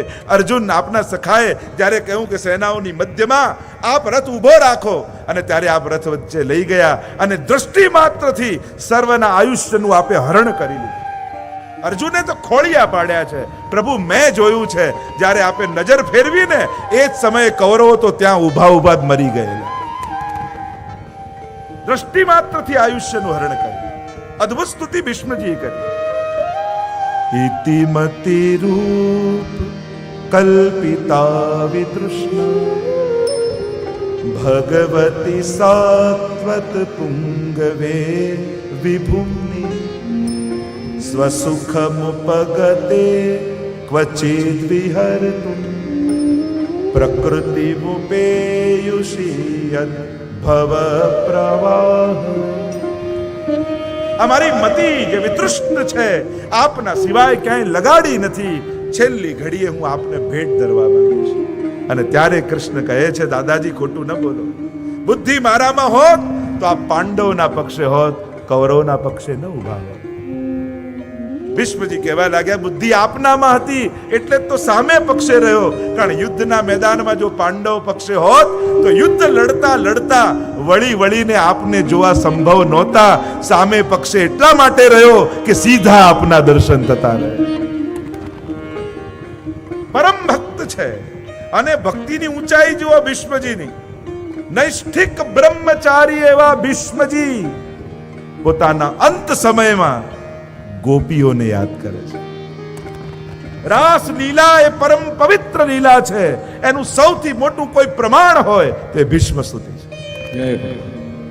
લલિત ગતિ વિલાસ વલ્ગુહાસ प्रणय निरीक्षण कल्पितो रुमाना. प्रभु जब रास खेलते खेलते अंतर ध्यान हो गए और गोपियां उन्मत्त हो गई, कृष्णमय हो गई, कृष्ण रूप बन गई. ऐसे कृष्ण में मेरी रति मति और गति हो. अंत समय में छेक रासलीला નું સ્મરણ વિષ્ણુજી. પણ ઉભા રહ્યા ખોટા પક્ષે તો કર્મફળ ભોગવવું પડ્યું. ગહના કર્મણો ગતિ, કર્મની ગતિ અતિ ગહન છે. એવી વાર્તા કહેતા કે એકવાર રાજા, પ્રધાન અને સિપાહીના દીકરા ત્રણે જંગલમાં શિકાર કરવા નીકળ્યા. અને શિકાર કરવા નીકળ્યા અને બપોર હતી અને સાંજ પડવા આવી એટલે એમ તો રાત થઈ જશે. હવે ઘરે કેમ જવું જંગલમાંથી? તો એક ઝાડની નીચે આરામ કરવા બેસી ગયા. અને જે સિપાહીનો દીકરો હતો એને પક્ષીની ભાષા આવડતી અને ઝાડ ઉપર એક કાગડાનો માળો હતો. કાગડો છેક મોડેકથી સાંજના આવ્યો ત્યારે કાગડીએ પૂછ્યું કે આટલું મોડું કેમ થયું? કહ્યું કે આજે રાજ્યમાં એક વિચિત્ર ઘટના બની અને એ ઘટના માટે મને જોવામાં મોડું થઈ ગયું. શું થયું કે રાજાના પુત્રનો જન્મદિવસ હતો અને રાજાને થયું કે બધા જેટલા નગરમાં બાળકો છે એને ખીર ખવડાવો. બધા બાળકોને ભેગા કર્યા અને મોટા તપેલામાં ખીર બનતી હતી. એટલામાં આકાશમાંથી એક સમડી મરેલા સાપને લઈને ઉડતી હતી અને એના મોઢામાંથી સાપ છટક્યો ને એ દૂધમાં પડ્યો. આખી ખીર વિષવાળી થઈ ગઈ અને નગરમાં જેટલા બાળકો હતા એ બધાએ ખીર ખાધી અને બધા બાળકો મરી ગયા. હાહાકાર થઈ ગયો. યમરાજને થયું કે આ પાપ તો થયું છે, પણ એ પાપ કોના માથે જાય? રાજાના માથે. પણ રાજાએ તો કેવલ બાળકનો ઉત્સવ જન્મ ઉજવવા માટે કર્યો હતો. સાપ ઉપર, સાપ તો મરેલો હતો, સમડીના મોઢામાંથી તો છટકી ગયો હતો. પાપ કોના માથે નાખવું? કારણ કે તુરંત કર્મનું ફળ આપવાનું છે. અને યમલોકમાં મંત્રણા ચાલી રહી છે અને કાગડાએ કહ્યું આપણે તો યમદૂતના વાહન કહેવાઈએ એટલે હું એ ચુકાદો ત્યાં સભા ભરાઈ છે અને નિર્ણય થઈ રહ્યો છે અને યમરાજાએ કહ્યું છે કે એ નિર્ણય હવે હું સવારે કહીશ. એટલે હું હમણાં રાતના આવ્યો ને સવારે પાછો જઈશ. અને ત્રણ નીચે જે ઊભા હતા એમને પક્ષીની ભાષા આવડતી. તુરંત ચર્ચા કરવા લાગ્યા સિપાહી, પ્રધાન અને રાજાનો દીકરો. અને સિપાહીના બાળકે કહ્યું કે ખબર નહીં કોના માથે. પ્રધાનના દીકરાએ કહ્યું ખબર નહીં કોના માથે. રાજાના દીકરાએ કહ્યું મને લાગે છે કે આ રાજાનો જ વાક છે, એને જન્મોત્સવ મનાવવાની શું જરૂર હતી? એના માથે જ પાપ જવું જોઈએ. થયું કે હવે ચુકાદો સાંભળીને જઈએ કે કોના માથે આ પાપ જશે. કાલે સવારે કાગડો પાછો ફેસલો ચુકાદો સાંભળીને યમલોકથી આવે અને સાંભળીને જ જઈશું. અને રોકાઈ ગયા રાત. બીજા દિવસની સવાર પડી, કાગડો યમલોક ગયો. 2 કલાક પછી પાછો ફર્યો ને આ લોકો સાંભળી રહ્યા છે. અને કાગડી પાસે આવ્યો ને કાગડીએ કહ્યું કે બતાવ બતાવ આ પાપ કોના માથે ગયો? ત્યારે કાગડાએ કહ્યું કે આપણા ઝાડની નીચે જે 3 યુવાનો ઊભા છે એમાં રાજાનો દીકરો જે ઊભો છે એને આખી કથાની કાંઈ ખબર નહોતી, તોય બીજા પર દોષારોપણ કર્યું એટલે પાપ એના માથે ગયું. એને કોઈ લેવા દેવા નહોતા, કાંઈ એને ખબર નહોતી, છતાંય એને રાજા ઉપર આરોપ મૂક્યો અને કોઈના માથે પાપનો આરોપ મૂકનાર પોતે પાપનો ભાગી થઈ જાય છે. અને એટલા માટે કોઈના વિશે બોલતા પહેલા જો આપણને ખબર ન હોય ને તો કોઈની નિંદાએ નહીં કરે. આપણા બધાની તકલીફ એ છે કે પગે લાગવામાં ઉતાવળ કરીએ ને નિંદા કરવામાં ઉતાવળ કરીએ. ગહના કર્મણો ગતિ, આ કર્મની ગતિ અતિ ગહન છે. એનો સાર કાઢવો કઠિન છે. કર્મ, અકર્મ અને વિકર્મ ત્રણેયની વાત પરમાત્મા કરે છે. શાસ્ત્ર વિહિત જે ક્રિયા છે એને કર્મ કહેવાય, એ કર્મ છે. વિકર્મ છે જે શાસ્ત્ર વિરુદ્ધ અને આસક્તિને કારણે જે કર્મ થાય એ વિકર્મ. એની ચર્ચા પરમાત્માએ બહુ આગળ કરી નથી વિકર્મની. કારણ જો આપણે ત્યાં વિધેયાત્મક કર્મ, નિષેધાત્મક કર્મ અને પ્રાયશ્ચિત કર્મ આ ત્રણેય પ્રકારના કર્મ કયા છે. એક શાસ્ત્ર જે આજ્ઞા કરે આ કરવું એ વિધેયાત્મક કર્મ. શાસ્ત્ર આજ્ઞા કરે આ નહીં કરવું એ નિષેધાત્મક કર્મ. પણ અજાણતામાં નિષેધાત્મક કર્મ થયું તો શું કરવું? તો કે પ્રાયશ્ચિત કર્મ કરવું. પ્રાયશ્ચિત કર્મથી એ કર્મ નાશ થાય છે. અને એટલા માટે આ ત્રણેયની ચર્ચા કહ્યું ને. પણ અકર્મ, કર્મ કરવા છતાં પણ કર્મનો લેપ ન લાગવો, કર્મનો ભાર ન લાગવો, એ કઈ રીતે થાય? કર્મમાં અકર્મ કઈ રીતે થઈ શકાય એની વાત કરતા હવે પરમાત્મા સુંદર 18મા શ્લોકમાં સમજાવે છે.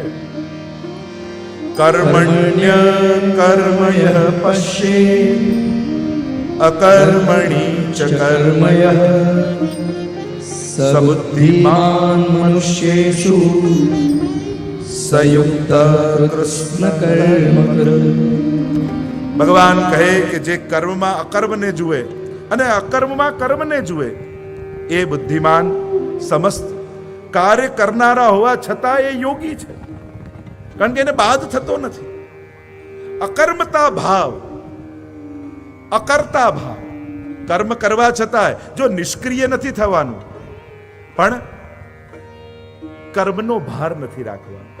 જો પંખો બંધ કરો ને ચાલતો હોય, સ્વિચ ઓફ થઈ જાય પછી એ થોડી વાર પંખો તો ચાલતો રહે પણ એનું બિલ નથી આવતું. એમ જ જ્યારે અહંકારનો લોપ થઈ જાય, અકર્તા ભાવથી જ્યારે મનુષ્ય કર્મ કરે છે ત્યારે કર્મ કરવા છતાં પણ કર્મમાં બંધાતો નથી. કારણ કે અહંકાર પણ નથી, હું પણ નથી. કર્મમાં અકર્મ કઈ રીતે થઈ જાય? કાર્ય પણ થાય છે અને કરતા પણ નથી. જેમ નૈમેશભાઈ મને કાર લઈને ઘરે લેવા આવે, પાછળ રમેશભાઈ પણ બેઠા હોય અને રમેશભાઈ પર ફોન આવે કોઈ, અને રમેશભાઈનો ઉજાગરો થયો એટલે કાર આવતી હોય અને પાછળ સૂઈ ગયા હોય, કારની પાછળની સીટમાં બેઠા બેઠા.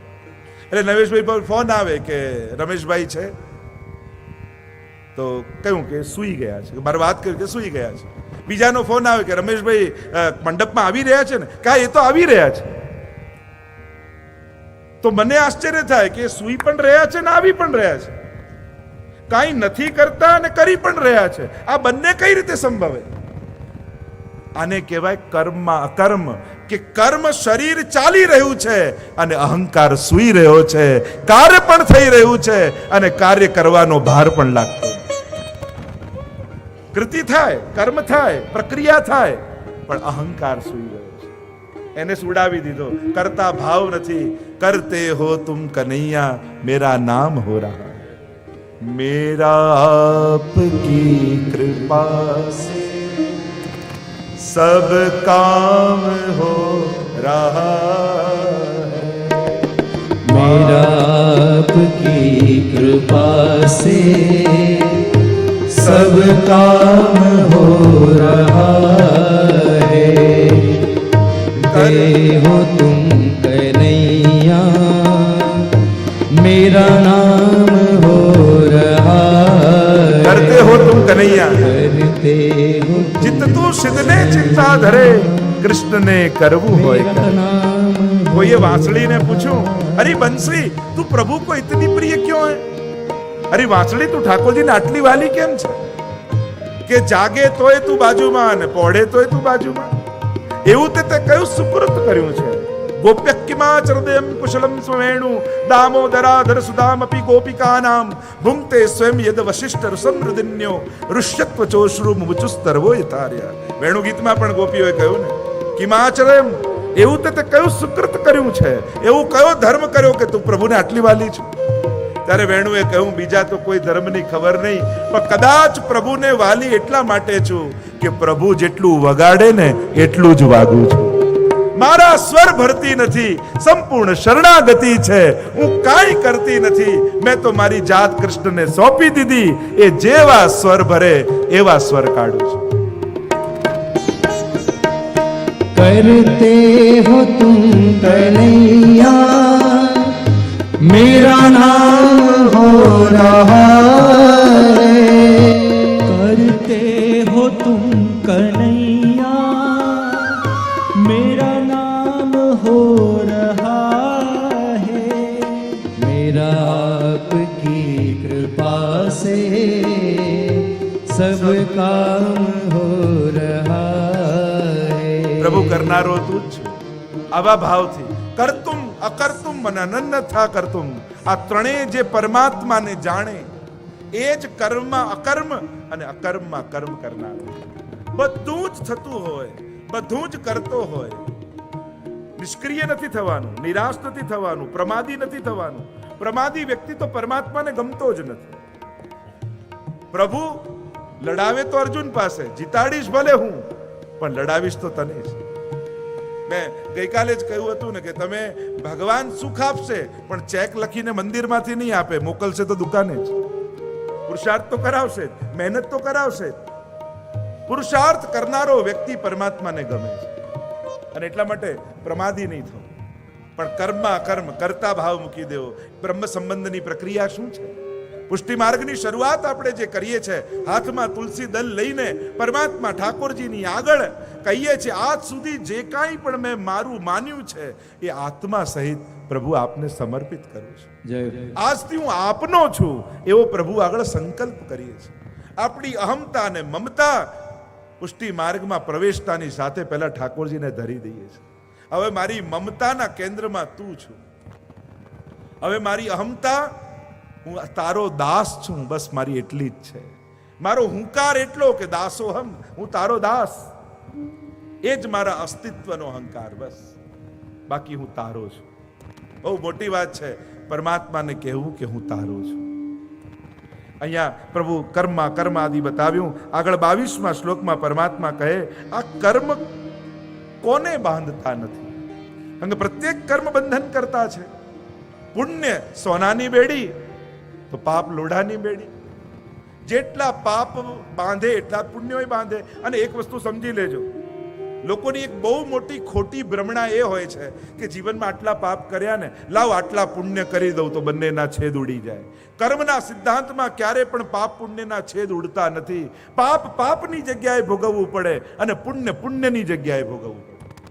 કોઈ એમ માનતું હોય કે પુણ્યથી પાપની બાદબાકી થઈ જાય તો એની મનની ભ્રમણા છે. ક્યારે પણ પુણ્યથી પાપ સમાપ્ત થતા નથી. પાપ પાપની જગ્યાએ ભોગવવા પડે, પુણ્ય પુણ્યની જગ્યાએ ભોગવવા પડે. અને એટલા માટે આ કર્મથી મુક્ત કેમ થવાય, અને ત્યારે પરમાત્મા સમજાવે છે કોણ આ કર્મ બંધનથી મુક્ત થાય છે. 22મા શ્લોકમાં પ્રભુ આજ્ઞા કરે છે, યદૃચ્છાલાભ સંતુષ્ટો દ્વંદ્વાતીતો વિમત્સરઃ સમઃ સિદ્ધાવસિદ્ધૌ ચ કૃત્વાપી ન નિબધ્યતે. પ્રભુએ બતાવ્યું યદૃચ્છા લાભ સંતુષ્ટો, જેને પરમ સંતોષ છે, જેની સઘળી ઈચ્છાઓ સમાપ્ત થઈ ચૂકી છે, જે મળે એમાં સંતોષ છે. જો આજ અત્યારના સમયનું તપ છે, અત્યારે તપ કરવા કોઈ જંગલમાં થોડી જવાના આપણે, અને જાઓ તો ફોરેસ્ટ ડિપાર્ટમેન્ટ વાળા બેસવાય થોડી દેવાના છે. તમને જીવનમાં જે મળ્યું એને ઠાકોરજીનો પ્રસાદ માની પ્રસન્ન થઈને જીવવું, એ જ અત્યારનું તપ છે. અને સંસારી પણ બહુ મોટો તપ કરે છે. એમ નથી કે કેવલ સંન્યાસથી, સંસારી પણ ઓછો તપ નથી કરતો. તમે જુઓ, રોજ કેટલું કેટલું મન મારવું પડે. આજે બાળકને ઠીક નથી, આપણે નથી બહાર ફરવા જવું, આજે આને આ નહીં ભાવે, લાવ આજે આ નથી બનાવવું. ઘરના સ્વજનોના મન સાચવવા માણસે કેટલી વાર મનને મારવું પડતું હોય છે, કેટલી વાર મનને ઘસવું પડતું હોય છે. શું આ તપ નથી તમારું? ઘણા લોકોને એમ લાગે કે આ રીતે ગ્રહસ્થમાં રહી કમાવવું, બાળકોને મોટા કરવા, પરિવાર સાથે જાણે પાપ જ કરીએ છીએ. ના, પાપ નથી. ગ્રહસ્થીના આ જ ધર્મો છે. આપણે ત્યાં જેમ બ્રહ્મચારીના ધર્મ હોય, ગ્રહસ્થીના ધર્મ હોય, સંન્યાસીના ધર્મ હોય, દરેકના ધર્મો જુદા હોય. જેમ બ્રહ્મચારીના જે ધર્મો છે બ્રહ્મચારી પાળે, સંન્યાસીના ધર્મો છે સંન્યાસી પાળે, એમ ગ્રહસ્થનો આ ધર્મ છે, એને ગ્રહસ્થને સાચવવું. 5 જે યજ્ઞો આદિ કયા છે, બાળકોને મોટા કરે, ઘર પરિવાર માટે કમાવા જાય, બધાને સ્નેહની જોડીને રાખે, ગ્રહસ્થનો આ જ ધર્મ છે. અને તમે આ નથી કરતા તો ખોટું કરો છો. અને એટલા માટે ગ્રહસ્થી છો તો ગ્રહસ્થીના ધર્મો પૂરી રીતે નિભાવો, પણ અન્ય આશ્રમનો અનુકરણ કરવા જશો તો ક્યાંય ના નહીં. જીવનમાં સ્પષ્ટતા રાખવી કે મારે જીવનમાં કઈ રીતે જીવવું છે, કઈ રીતે આગળ જવું છે. અહીંયા પ્રભુ કહે કે જેને સંતોષ છે, જેની ઈચ્છાઓ સમાપ્ત થઈ ચૂકી છે, જેને વિમત્સર દોષ જેની અંદર નથી. વિમત્સર એટલે બીજાનું સુખ ન જોઈ શકે. જે વિમત્સર થઈ ગયો, આ મત્સર દોષ કહેવાય. મચ્છર છે ને એ બહારથી કરડે અને મત્સર છે ને એ અંદરથી કરડે. અને આ મત્સર દોષ મોટા મોટા મહાત્માઓ, મોટા મોટા મહાપુરુષો, મોટા મોટા સમાજના શ્રેષ્ઠીઓ બધાને નડતો હોય છે આ રોગ. બીજાની સફળતા, બીજાની પ્રગતિ ને બીજાનું સુખ ન જોઈ શકવું એ અત્યારના સમયના સમાજની સૌથી મોટી બીમારી છે. અને એમાં અજાણ્યા સુખી થઈ જાય વાંધો નહીં, મારો ઓળખીતો ને સગો મારા કરતા વધારે સુખી ન થવો જોઈએ. આ મત્સર દોષ એટલે જે વિમત્સર થઈ ગયો છે, જેની અંદર બીજાને સુખી જોઈ જેની અંદરથી આશીર્વાદ નીકળે છે એવો ભક્ત. કોઈને સુખી જુઓ ને તો એના સુખને જોઈને ઈર્ષા ન કરતા, પણ એને ગયા જન્મમાં કેટલા પુણ્યો કર્યા હશે એ વિચારીને એને આશીર્વાદ આપજો. કારણ કે જો એને પુણ્યો ન કર્યા હોત તો સુખી ન હોત. આપણે ઊંધી પ્રેરણા લઈએ, જો ને આટલા સુખી છે, આટલું ખોટું કામ કરે તોય સુખી છે, હવે આપણે ખોટું કર. અરે ના, એમ વિચારવું આણે ગયા જન્મમાં કેટલા પુણ્યો કર્યા હશે કે આ જન્મમાં પાપ કરવા છતાંય એના પુણ્યો એને સુખ આપી રહ્યા છે. તો લાવ હું પુણ્યો કરવા લાગુ. આ એના પુણ્યો છે. તો ગહના કર્મણો ગતિ, કર્મની ગતિ ગહન છે. કયું કર્મ ક્યારે ફળ આપે એ કાંઈ સમજી શકાતું નથી. અને ન સમજવાને કારણે સમાજની અંદર ઘણી ખોટી ભ્રમણાઓ ફેલાય છે, ખોટી પ્રેરણાઓ લોકો લેવા લાગે છે. પણ સીધે સાદો હિસાબ છે, આંબાનો ઠળિયો વાવો તો આંબો જ ઉગે, લીમડાનો વાવો તો લીમડો ઉગે, પુણ્યોને વાવો તો સુખ ઉગે, પાપને વાવો તો દુઃખ ઉગે. સીધી સાદો હિસાબ છે, એમાં કાંઈ ગૂંચવા એવું છે. અને એટલા માટે વિમત્સર જે થયો છે, આગળ કહ્યું, જેને હરખ શોક વગેરે ધંધોથી જે સર્વ રીતે મુક્ત થઈ ચૂક્યો છે, નથી એને હર્ષ, નથી એને શોક. જો પ્રસન્ન થાય, પ્રસન્નતા જુદી વસ્તુ છે ને હર્ષ જુદી વસ્તુ છે. કારણ કે હર્ષનું ઓપોઝિટ શોક છે. खुशी के साथ हजारों गम भी होते हैं, खुशी के साथ हजारों गम भी होते हैं, जहां बजती है सहनाई वहां मातम भी होते हैं. ક્યાંક ને ક્યાંક જન્મના જ્યાં નંદ મહોત્સવ કર્યા હોય ત્યાં ક્યાંય મરસિયા પણ ગવાતા હોય કેટલા વર્ષો બાદ. આવ્યો છે જાત સહિત ધ્રુવ મૃત્યુ, બધુંય છે જીવનમાં. સ્વીકાર કરવાની વૃત્તિ, જ્યારે સ્વીકાર કરવાની વૃત્તિ આવે ને ત્યારે પ્રસન્નતા પ્રગટે છે. પણ ધાર્યું થાય અને એ થયું એનાથી હર્ષ પેદા થાય છે. જો મેં ધાર્યું ને એ મળ્યું, આ હર્ષ. પણ જે મળ્યું એને પ્રસન્નતાથી સ્વીકારી લેવું, પ્રસાદ માનીને, એ પ્રસન્નતા પ્રગટાવે છે. પ્રસાદ માનીને સ્વીકારો તો પ્રસન્નતા, અને ધાર્યું જ મળે એ હર્ષ. અને એટલા માટે હર્ષ શોકમાંથી જે મુક્ત થયો છે, સિદ્ધિ અસિદ્ધિમાં સમ રહેનારો થયો છે, એ કર્મયોગી. એને કર્મો બાંધતા નથી. સિદ્ધિ અને અસિદ્ધિ, સફળતા અને નિષ્ફળતા બંનેમાં સમ છે. કારણ એને કર્મમાં આનંદ આવે છે. શું મળશે એની આશા એને નથી, પણ આ કરવા માટે હું પુરુષાર્થ મેં કર્યો એની જેને પ્રસન્નતા હોય. પ્રયાસ જરૂર કર. 2 બાળકો હતા સ્કૂલમાં, બંનેને જવામાં એક્ઝામનો ટાઈમ ને મોડું થઈ ગયું એટલે એકે કહ્યું કે હવે તો પહોંચાશે નહીં, હું અહીંયા બેઠો બેઠો માળા ફેરું, ઠાકોરજી મને પાસ કરી દેશે. અને બીજો કે હું ભગવાનનું નામ લેતો જાઉં અને દોડતો જાઉં, કદાચ પહોંચી જાઉં તો. અને પેલો ભગવાનનું નામ લેતો દોડ્યો અને નિશાળમાં લાઈટ ગઈ હતી એટલે એક્ઝામમાં મોડું થયું અને ટાઈમસર પહોંચી ગયો. અને માળાવાળો ન પહોંચી શકે. ભગવાન પ્રમાદીને ક્યારે સાથ નથી આપતા. ભગવાનનું નામ લીધું સારું છે, પણ પુરુષાર્થ ન કર્યો. કારણ કે યત્ર યોગેશ્વર કૃષ્ણ, આ કૃપા કૃષ્ણ, અને યત્ર પાર્થો ધનુર્ધર. આ શબ્દને વિચારવા જેવો છે. ધનુર્ધર શરૂઆત ગીતાજીની સ્ત્રતે ગાંડીવ, હાથમાંથી છૂટેલા ગાંડીવની વાત છે. અને સફળતા ક્યાં? તત્ર શ્રી વિજયો ભૂતિર ધ્રુવા નિતિર્મતિર્મમ. જેને હાથમાં ઉપાડેલું ગાંડીવ હોય ને એવો પુરુષાર્થી અર્જુન અને કૃષ્ણ રૂપ કૃપા આ બંને ભેગા થાય ત્યાં વિજય પ્રાપ્ત થતી હોય છે. કૃપા અને કર્મ આ બંને ભેગા થવા જોઈએ. તો જે પ્રભુ વાત કરે છે એને કર્મ બાંધતા નથી એમ કહીને આગળ ભગવાન કહે કે તું કોઈ ગુરુના શરણમાં જા, એ તને જ્ઞાનનો ઉપદેશ કરશે. એમ કહેતા પરમાત્મા 34મા શ્લોકમાં ગુરુની પાસે જવાની આજ્ઞા કરતા પ્રભુ બોલ્યા, તદ વિદ્ધિ પ્રણિપાતે પરિપ્રશ્નેન સેવયા ઉપદેક્ષન્તિ તે જ્ઞાનમ ज्ञानिनः तत्त्वदर्शिनः. पुनः एक बार सब मिलकर उच्चारण करो, तद विद्धि प्रणिपातेन परिप्रश्नेन सेवया उपदेक्षन्ति ते ज्ञानम् ज्ञानिनः तत्त्वदर्शिनः. गुरु પાસે જા એમ કહ્યું. તો એ તત્વદર્શી પાસે જા. 3 વિધિ બતાવી, પ્રણામ, પ્રશ્ન અને પરિચર્યા. આ 3 દ્વારા ગુરુને પ્રસન્ન કરીને પછી પ્રશ્ન કર. પહેલા કહું પ્રણામ, તદવિધિ પ્રણિપાતેન, પ્રણિપાત પ્રણામ કર. જો જીવનમાં આપણને બધાને તકલીફ શું છે? જેને નમવા જેવું છે એને નમતા નથી, એટલે નમવા જેવા લોકો આગળ નમવું પડે છે. જેને પ્રણામ કરવા જેવું છે એને નથી કરતા, એટલે નથી કરવા જેવા એવા લોકો આગળ પ્રણામ કરવા પડે છે. પ્રભુને નમો. નમન તમારા ગોપીજનો ગોપી ગીતમાં પણ કહે છે, પ્રભુ પ્રણત દેહિના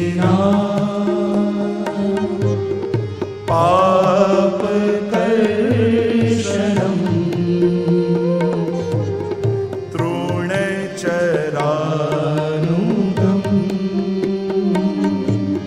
શ્રીનિકેતરમ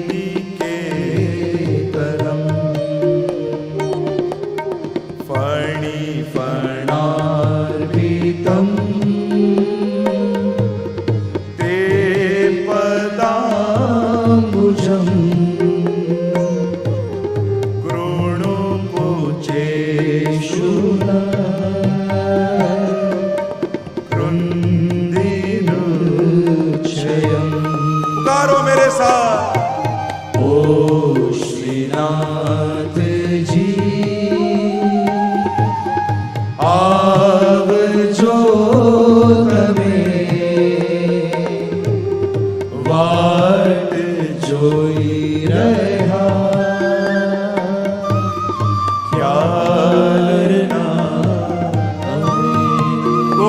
गोपी गीत गाते हुए प्रभु को पुकारते हुए कहती है, प्रणत देहि नाम पाप कर्षणम. जो आपको प्रणत होता है उनके पापों का आप कर्षण कर लेते हैं. तृणचरानुगम श्रीनिकेतनम, लक्ष्मी जी ना निवास रूप, फणिफणार्पितम, કાલિયની ફણા ઉપર પધરાવેલું, તે પદાંબુજમ, એ અમારા હૃદયમાં પધરાવો. તો પ્રણત થવું, નમન કરવું એ પહેલું. જો બીજું કાંઈ કરી ન શકો, પાઠ કરો, સેવા ન કરી શકો, શ્લોકો તમને ના આવડે, પણ એક વસ્તુ જરૂર યાદ રાખો, રોજ સવારે ઉઠી ઠાકોરજીને દંડવત જરૂર કરવા. જો વંદન પણ એક ભક્તિ છે. નવદા ભક્તિમાં શ્રવણમ કીર્તનમ વિષ્ણો સ્મરણમ પાદ સેવનમ અર્ચનમ વંદનમ દાસ્યમ સખ્યમ આત્મનિવેદનમ. વંદન પણ ભક્તિ છે. અને વંદન કોને કરાય, ક્યારે કરાય? આપણું સૌભાગ્ય છે નિત્ય વલ્લભકુલના આચાર્યો પધારે છે, તો આપને હું આમંત્રિત કરું છું ગીતાજીનું અભિવાદન કરી આ બિરાજમાન. નમસ્કાર, પધારો. શ્રીનાથજી આવજો તમે, વાટ જોઈ રહ્યા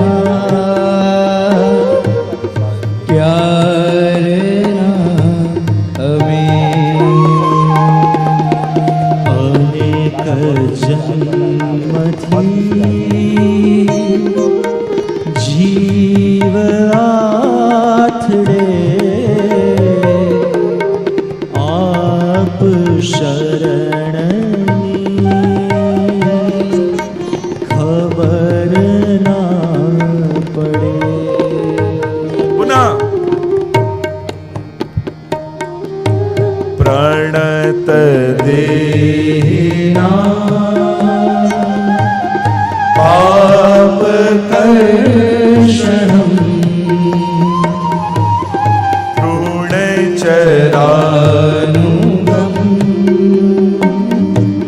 શ્રીનિકેતનમ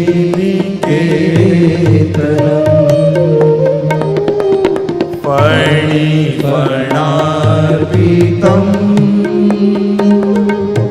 તે પદાંબુજમ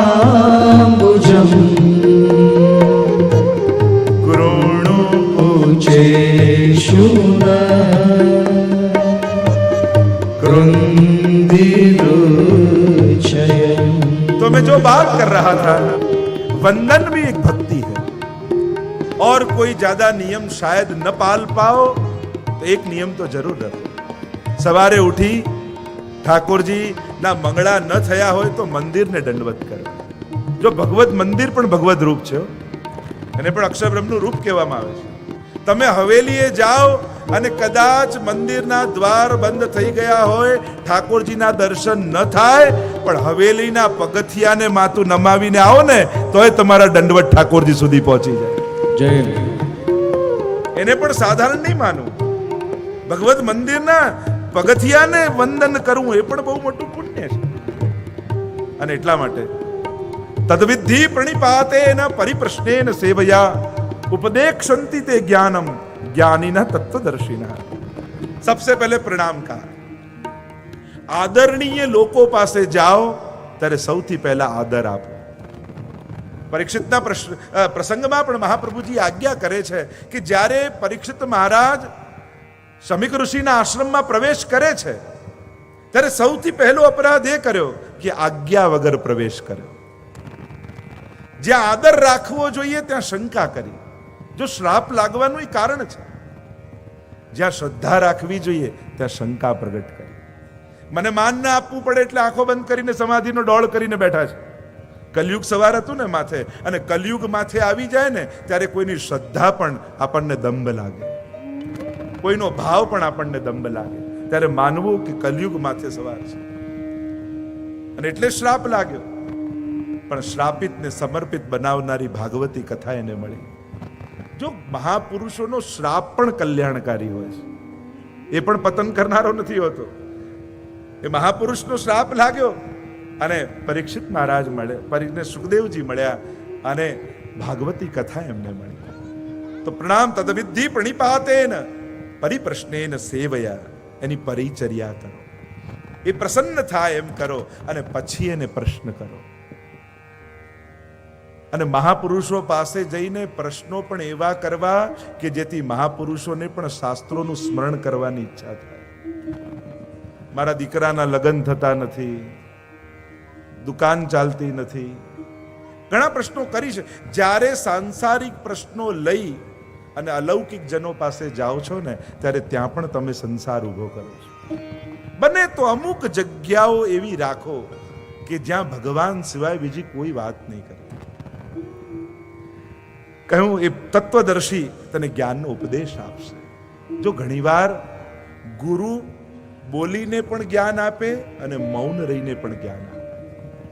ઘણી જગ્યાઓમાં વ્યવહારથી જ કલ્યાણ થાય એવું નથી. ઘણી જગ્યાઓ ને ઘણા વ્યક્તિઓના પ્રભાવથી પણ કલ્યાણ થઈ જાય છે. ઘણી ભૂમિ એવી હોય, નાથદ્વારા જાઓ, ચંપારણ જાઓ, વ્રજમાં જાઓ, એ ભૂમિ એવી છે કદાચ પ્રભુ મળે ન મળે પણ ભૂમિનો સ્પર્શ કરો ને તો એનો પ્રભાવ એવો છે કે ભક્તિ મારાની યુવાન થઈને નાચવા લાગે. તમારો પ્રભુ મળવા માટે પરવશ બની જાય. એ ભૂમિનો પ્રભાવ એવો છે. ઘણા વ્યક્તિઓના પ્રભાવ એવા હોય, ઘણા મંત્રોના પ્રભાવ એવા હોય. જો આપણે કહીએ કે કર્મ તો ભોગવવું જ પડે ને કર્મથી છૂટાય નહીં, એવું નથી હો. ગીતાજીનું ગહનતાથી અધ્યયન કરો ને તો જરૂરી નથી કે કરેલા કર્મો ભોગવવા જ પડે. ઘણીવાર ફેરવેલી માળાઓ કામ કરી જતી હોય, ઘણીવાર કોઈ મહાપુરુષના આશીર્વાદ કામ કરી જતા હોય, ઘણીવાર કરેલી યાત્રાઓ ફળી જાય, ઘણીવાર ઠાકોરજીને ધરેલો ભોગ કામ કરી જાય, ઘણીવાર ઠાકોરજીને બે હાથ જોડીને કરેલા વંદનો કામ કરી જતા હોય છે. એ લેખ ઉપર મેખ મારવા માટે સમર્થ હોય છે. ઘણાના પ્રભાવ એવા હોય, જેમ સૂરજ ઉગે અને કમળ ખીલી જાય. એના માટે કોઈ સૂરજનો પુરુષાર્થ નથી કે હાથ લાંબો કરીને એક એક કળીની પાંદડીઓ ખોલે. સૂરજ કોઈ પુરુષાર્થ કરે છે? સૂર્યનો પ્રભાવ એવો છે કે સૂર્યના પ્રભાવમાં આવતા જ કમળ ખીલી જાય. એમ ઘણા મહાપુરુષો એવા છે, એના પ્રભાવમાં આવતા જ આપણા ભાગ્યનું કમળ ખીલી જતું. ઘણા ભગવત તત્વો એવા છે, ઘણી ભગવત ભૂમિઓ એવી છે, ઘણી પાદુકાઓ એવી છે, ઘણા હસ્તાક્ષરો એવા છે, ઘણા ગ્રંથો એવા છે. આ ગીતાજીનો ગ્રંથ એવો છે, કોઈ વાંચે નહીં પણ અહીંયા આવીને બેસે ને તો એના ભાગ્યનો ઉદય થઈ જાય. આ ગીતાનો પ્રભાવ છે, આ ભગવત નામનો પ્રભાવ છે. આપણે કહીએ ને ભગવાનના નામનો પ્રભાવ. આપણા ઘરના વડીલ બા બાપુજી ભલે કોઈ કામમાં મદદ ન કરી શકતા હોય, પણ ખૂણામાં બેઠા બેઠા સોફામાં માળા ફેરવતા હોય ને તો એનો પ્રભાવ ઘર પર એવો રહે કે ક્યારે દુર્ભાગ્ય ઘરમાં પ્રવેશી ના. એટલે એમ નહીં માનવું કે આ કોઈ કામમાં નથી આવતા કે કોઈ ઉપયોગમાં. દરેક જગ્યાએ કોઈ હાથ આપે જરૂરી નથી, પણ હાથમાં માળા લઈને ફેરવે ને તો એ વિશ્વનું કલ્યાણ થતું રહે. જ્યારે મહાત્માઓ હાથમાં લઈને માળાઓ ફેરવતા હોય છે, આ વિશ્વની રક્ષા કરતા હોય છે, વિશ્વનું કલ્યાણ કરતા. એમ લાગે આ ઋષિ જંગલમાં બેઠા બેઠા ઝાડની નીચે માળાઓ ફેરવે રાખે, એમાં સમાજને શું કામ લાગ્યા? અરે બેઠો બેઠો વિશ્વની રક્ષા કરતો હોય છે, વિશ્વનું કલ્યાણ કરતો હોય છે. એના ભગવાનના નામનો પ્રભાવ, એના મુખમાંથી નીકળેલો ભગવાનનું નામ દુર્ભાગ્યોને સૌભાગ્ય આપતું હોય છે. તો ઘણી જગ્યાએ પુરુષાર્થ જ કામ કરે એવું નથી હોતું, ઘણીવાર પ્રભાવ પણ કામ કરી જાય. અમારા શ્રી મહાપ્રભુજીનો પ્રભાવ જો આપણે વાર્તામાં તો કેટલા કેટલા પ્રસંગો આપણે જોઈએ છે. આપણે ત્યાં તો પયોદા ગાયનો પ્રસંગ, જે આપણે બહુલાવનની ગાયનો પ્રસંગ આવે છે. જ્યારે ગાયની પૂજા મૂર્તિની કરતા અને યવન રાજાએ મૂર્તિ પૂજાનો નિષેધ કર્યો કે આ ગાયની મૂર્તિની કોઈ પૂજા નહીં કરે, ત્યારે મહાપ્રભુજી એ ગામમાં બિરાજતા હતા બહુલાવનમાં. અને જ્યારે સુબાએ કહ્યું કે મારી આગળ જો આ પથ્થરની ગાય ઘાસ ખાય તો હું તમને પૂજા કરવા દઉં. મહાપ્રભુજીએ કહ્યું આ સામે ઉભા રહી જાઓ. ભગવત નામનો આજે પણ એવો પ્રભાવ છે કે આ ગાય ભલે મૂર્તિ રૂપે છે પણ ઘાસ ખાશે. પૂંછડીના ભાગમાં મહાપ્રભુજી ગાયના ઉભા રહ્યા અને ઘાસનો પૂડો લઈને એને પીઠ પર હાથ ફેરવીને મહાપ્રભુજીએ કહ્યું, બહુલા લે આ ગાયનો ઘાસ સ્વીકાર કર. અને ઇતિહાસ એમ લખે છે એ પથ્થરની ગાયે પોતાનું મુખ પાછળ કરી અને મહાપ્રભુજીના હાથે ઘાસ આરોગ્યું. અને મૂર્ત સાકાર બ્રહ્મવાદૈક સ્થાપકો વેદ પારગ. સાકાર બ્રહ્મવાદની સ્થાપના મહાપ્રભુજીએ કરી. નિરાકાર બ્રહ્મની ઉપાસનાનો એવો પ્રભાવ એ સમયે થયો. એ સમયે મહાપ્રભુજીએ મૂર્તિ પૂજા સાકાર બ્રહ્મવાદની સ્થાપના કરી છે, પ્રસ્થાપના કરી છે. ઘણી બધી ચર્ચાઓ, આ પ્રભાવની તો અનેક અનેક કથાઓ આપણી 84-252 વાર્તાઓ તો ભરેલી પડી છે. સાનિધ્ય માત્ર દત્ત શ્રી કૃષ્ણ પ્રેમા મહાપ્રભુજીનું નામ છે સર્વોત્તમ સ્તોત્રમાં. કોઈ ઉપદેશ મહાપ્રભુજી આપે, કોઈ આજ્ઞા કરે તો પછીની વાત. કેવલ મહાપ્રભુજીના સાનિધ્યમાં આવીને કોઈ બેસી જાય ને તો એનું હૃદય મહાપ્રભુજી કૃષ્ણના પ્રેમથી ભરી દે છે. એવું નામ ગુસાઈજી મહાપ્રભુજીનું કહે છે. એવો પ્રભાવ છે. ચર્ચાઓ તો ઘણી છે. શ્રી ગીતાજીની આપણે ગાથા ગાવાની છે.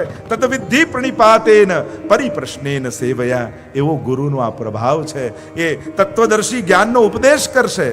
તત્વદર્શીના સાનિધ્યમાં આવવું એ પણ પૂરતું હોય છે, એના પ્રભાવમાં આવવું એ પણ પૂરતું હોય છે. કારણ કે ગુરુ ઘણી રીતે કૃપા કરતા હોય.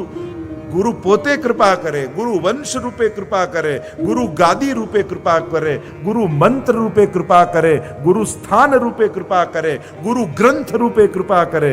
ગુરુ કેટલા પ્રકારથી કૃપા કરતો હોય છે.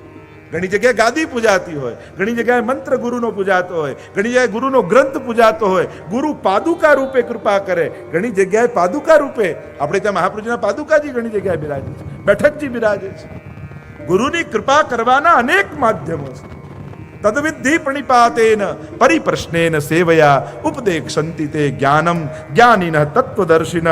એમ કહેતા પ્રભુ અનેક પ્રકારથી ઉલ્લેખો કરતા કર્માદિના. અને 39મા શ્લોકમાં ભગવાન સમજાવે છે કે આ જગતમાં શાંતિ કોને મળે છે? જો દુનિયાના લોકોને પૂછો કે તમને શું જોઈએ, તો બધાની ચોઈસ જુદી હશે, બધાની ચોઈસ જુદી. પણ દુનિયાના 7 અબજ લોકોમાંથી દરેકને પૂછો કે શું જોઈએ, તો દરેકની ચોઈસ જુદી. પણ દરેકને એ પ્રશ્ન કરો શેના માટે આ જોઈએ, તો દુનિયા એક જ વાત કરશે, સુખ અને શાંતિ માટે. પેલો એમ કહેતા ને કે એક ભક્ત હતો ને ભગવાનની આરાધના કરી અને ભગવાન પ્રગટ થઈ ગયા લક્ષ્મીનારાયણ અને પૂછ્યું કે તારે શું જોઈએ, માંગે તે આપી દઉં. લક્ષ્મીજી હાથ દબાવ્યો, અરે માણસને આવું કહેવાય કે માંગે તે આપી દઉં? બધું લઈ જશે અને બધું લઈને આપની સામે જોશે નહીં. પ્રભુ કે ના ના, માંગે છે તો માંગવા દો, માંગે તે આપું. પેલા તો ખિસ્સામાંથી લાંબુ લિસ્ટ કાઢ્યું. પ્રભુ આ બધું જ જોઈએ. અને પ્રભુ એક મોટો થેલો લીધો, જે માંગ્યું બધું ભરી દીધું અને જવા લાગ્યો. પાછો વળીને જોતોય નથી. ત્યારે લક્ષ્મીજીએ કહ્યું, જો મેં કહ્યું હતું ને આપ આપી દેશો તો આપની સામે જોશે નહીં. પ્રભુ કહે કે મેં બધું આને આપ્યું છે, પણ શાંતિ મારી પાસે રાખી લીધી છે. એટલે એક દિવસ શાંતિને ગોતતો એ મારી પાસે ચોક્કસ આવી જાય. અને પ્રભુ મળી જાય પછી શું કરશો, તો કે સેવા. આપણે ત્યાં તો સાધન અને ફલ બંને ભગવત સેવા માન્યા. પહેલા સાધન રૂપ સેવા અને પછી ફલરૂપ સેવા. અને ત્રીજું કહ્યું શ્રદ્ધાવાન. જે શ્રદ્ધાવાન છે એના જીવનમાં શાંતિ આવે છે. જીવનમાં શ્રદ્ધા, અને શ્રદ્ધા આજકાલ સમાજની કમજોરી બનતી જાય છે. ઘણા લોકો કહે ને અમે તો ભગવાનને માનીએ એટલે અમને તો બધાએ છેતરી જાય. લો, મેં પહેલા જ દિવસે કદાચ કીધું હતું કે ઘોડાનો ભગવાન હોય પણ મૂર્ખાનો ભગવાન ના હોય. શ્રદ્ધા કમજોરી નહીં, શ્રદ્ધા આપણા જીવનનું બળ બનવું જોઈએ. શ્રદ્ધાવાન છીએ એટલે બધાને જેમ ફાવે એમ આપણી જોડે વર્તન કરે, એ કોઈ શ્રદ્ધા કોઈ કમજોરીનું નામ થોડી છે. શ્રદ્ધા આપણા જીવનની બળ છે કે જ્યારે જે પણ સંકટ આવે, કોઈ પણ વિપત્તિ આવે, પણ વૈષ્ણવના મુખમાં એક જ વાત હોય, મારો ઠાકોરજી છે ને બધુંય સારું થશે. એના મુખમાં તો એક જ વાત. આ એની શ્રદ્ધા, એની તાકાત છે. કેવા કેવા કઠોર સમય જીવનમાં આવે, વિપત્તિના સમય આવે, પણ વૈષ્ણવ શ્રદ્ધાના બળે તરી જાય છે. શ્રદ્ધા જ મારી લઈ ગઈ મને મંઝિલ સુધી, શ્રદ્ધા જ મારી લઈ ગઈ મને મંઝિલ સુધી, રસ્તાઓ ભૂલી ગયો તો દિશાઓ ફરી ગઈ. શ્રદ્ધાની આ તાકાત છે. કદાચ રસ્તાઓ ભૂલી જશો તો ભગવાન દિશાઓ ફેરવી સાચી મંજિલ સુધી પહોંચાડી દેશે. આ ભક્તિનો માર્ગ જ એવો છે. ધાવન મિલ્લવા નેત્રે ન સ્ખલે ન પતે દિહ. અહીંયા તો આંખો બંધ કરીને દોડો, અહીંયા પડવાની બીક નથી. કારણ કે ભક્તને ભરોસો છે કે જેણે ઊભા કરતા શીખવાડ્યું, જેણે ચાલતા શીખવાડ્યું, એ ક્યારે પડવા નહીં દે.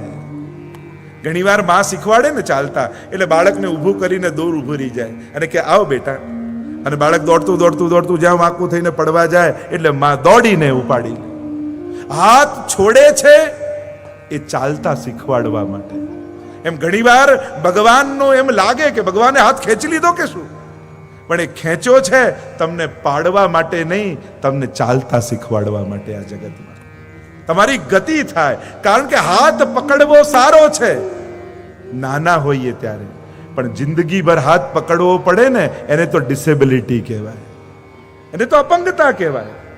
એમ ભગવાન ચાલતા શીખવાડે, કહે કે તું દોડ, યુદ્ધાય કૃત નિશ્ચય તસ્માદ ઉત્તિષ્ઠ કૌંતેય. તું ઉભો થા, તું લડ, તું જીત.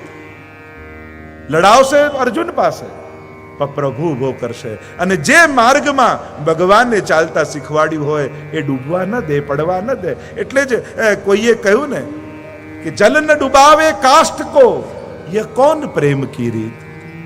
કોઈએ પાણીને પૂછ્યું કે તારે આ લાકડા જોડે કેવું પ્રેમ, કયો પ્રેમ? તારી અંદર જેને નાખીએ બધાને ડુબાડી દે, પણ આ લાકડા જોડે તારો એવો કયો પ્રેમ છે કે જલ ન ડુબાવે કાષ્ઠ કો, યહ કોન પ્રેમ કી રીત. તું લાકડા જોડે તારી કઈ પ્રીતિ કે તું એને નથી ડુબાડતો? અને ત્યારે પાણીએ કહ્યું કે અપનો સિંચ્યો જાન કે યે હે બડેન કી રીત, કે જેને મેં જ સિંચીને મોટું કર્યું હોય એને હું ડૂબવા ન દઉં. કારણ કે આ બીજ રૂપે વવાયું ત્યારે મેં જ પાણી, મારું જ પાણી પાઈ પાઈ અને આને મોટું કરીને વૃક્ષ કર્યો છે. અને જે મેષ જેને સિંચ્યો હોય એને હું ડૂબવા નથી દેતો. એમ પરમાત્મા પણ ધાવત નિવલ્લવા નેત્રે ન સ્ખલે ન પતે દિહ, કે આંખો બંધ કરીને આ રાજમાર્ગમાં દોડો. અહીંયા પતનની બીક નથી. કારણ મર્યાદા અને પુષ્ટિ ભક્તિનો જે ભેદ આપણે બતાવીએ, એક વાંદરાના બચ્ચા જેવી ભક્તિ ને એક બિલાડીના બચ્ચા જેવી ભક્તિ. વાંદરાના બચ્ચા માના પેટ સાથે ચોંટેલા રહે, પડવાની બીક બચ્ચાને હોય કે જો પકડ છૂટી તો પડીશ. પણ પુષ્ટિ માર્ગની ભક્તિ એ તો બિલાડીના બચ્ચા જેવી છે. અહીંયા જીવ નથી પકડતો. ગહી સોપત શ્રી ગોવર્ધન નાથે. અહીંયા તો શ્રીનાથજીનો હાથ પકડતા નથી, આપણો હાથ મહાપ્રભુજી પકડાવે છે. કારણ આપણે પકડીએ તો આજે પકડીએ ને કાલે છોડી દઈએ, પણ શ્રીજી એકવાર જેનો હાથ પકડે એનો ક્યારે છોડતા નથી. જોવાના રસખાનજી પકડવા દોડ્યા તો કહું પહેલા બ્રહ્મ સમન લઈને આવ. અને જ્યાં બ્રહ્મ સમન લેવા ગયા અને લઈને જવા લાગ્યા તો શ્રીનાથજી હાથ પકડ્યો કે હવે ક્યાં જાય છે, હવે તો તું મારો થયો છે. પણ શ્રીજી જેનો હાથ પકડે એનો છોડતા નથી. સુરદાસજીના પ્રસંગમાં નથી કહેતા કે જ્યારે આ લાકડી લઈને કૂવામાં પડવા જતા હતા અને ઠાકોરજી હાથ વાળી દીધો. એક છેડો ઠાકોરજી પકડ્યો છે અને બીજો છેડો સુરદાસજી. થયું કે લાવ શ્રીજીનો હાથ પકડી લઉં. અને ધીમે ધીમે લાકડીમાં આગળ હાથ વધારવા લાગ્યા અને જ્યાં શ્રીજીનો હાથ પકડવા ગયા અને ઠાકોરજી હાથ છોડાવીને ભાગ્યા. સુરદાસજી બોલ્યા, બૈયા છુડાએ જાત હો નિર્મલ જાની મોહે, અગર હૃદય છુડા કે ભાગ સકો તો મરદ બખાઉં તો એ. આપ બાળક છો, હાથ છોડાવીને તો ભાગી શકો, પણ મારા દિલમાંથી ભાગીને બતાવો ને તો આપને ખરા મરદ કહું. પણ ભગવાનમાં એ તાકાત નથી કે ભક્તના હૃદયના ભવનમાંથી ભાગી શકે. પ્રભુને તો ત્યાં ગમે છે.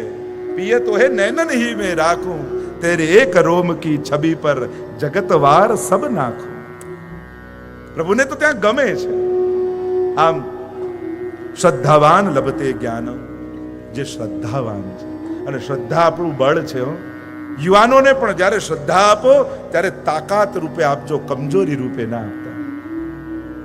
આ શ્રદ્ધા તારી તાકાત. જ્યારે દુનિયામાં તને કોઈ સાથ આપે ના આપે, તારો ઠાકોરજી તારી સાથે છે. એવી શ્રદ્ધા શ્રીજીમાં રાખ. જ્યારે ઉત્તરાના ગર્ભ બળી રહ્યા હતા ત્યારે પુકાર કરે છે અને પ્રભુ હંમેશા આવીને ઊભા હોય છે. કોઈની જીભમાં બેસી જાય ને આપણા માટે સારું બોલીને જતા રહે. કોઈના પગમાં પ્રવેશી જાય ને આપણા માટે કામ માટે દોડવા લાગે. કોઈના હાથમાં પ્રવેશી જાય ને આપણો હાથ પકડી લે. આપણને એ સમયે વ્યક્તિઓ દેખાય છે, પણ એની અંદર પ્રવેશેલા પરમાત્મા નથી દેખાતા. આ દુનિયામાં સાચો કોઈ ઉપકારી હોય ને તે પરમાત્મા છે.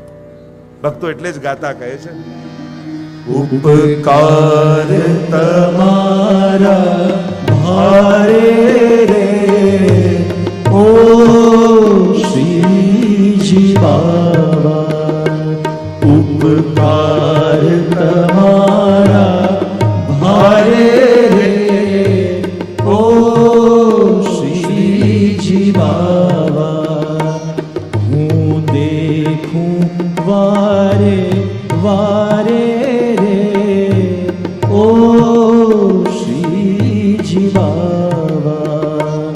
ઉપકાર તમારા ભારે રે ઓ શ્રીજી બાવા.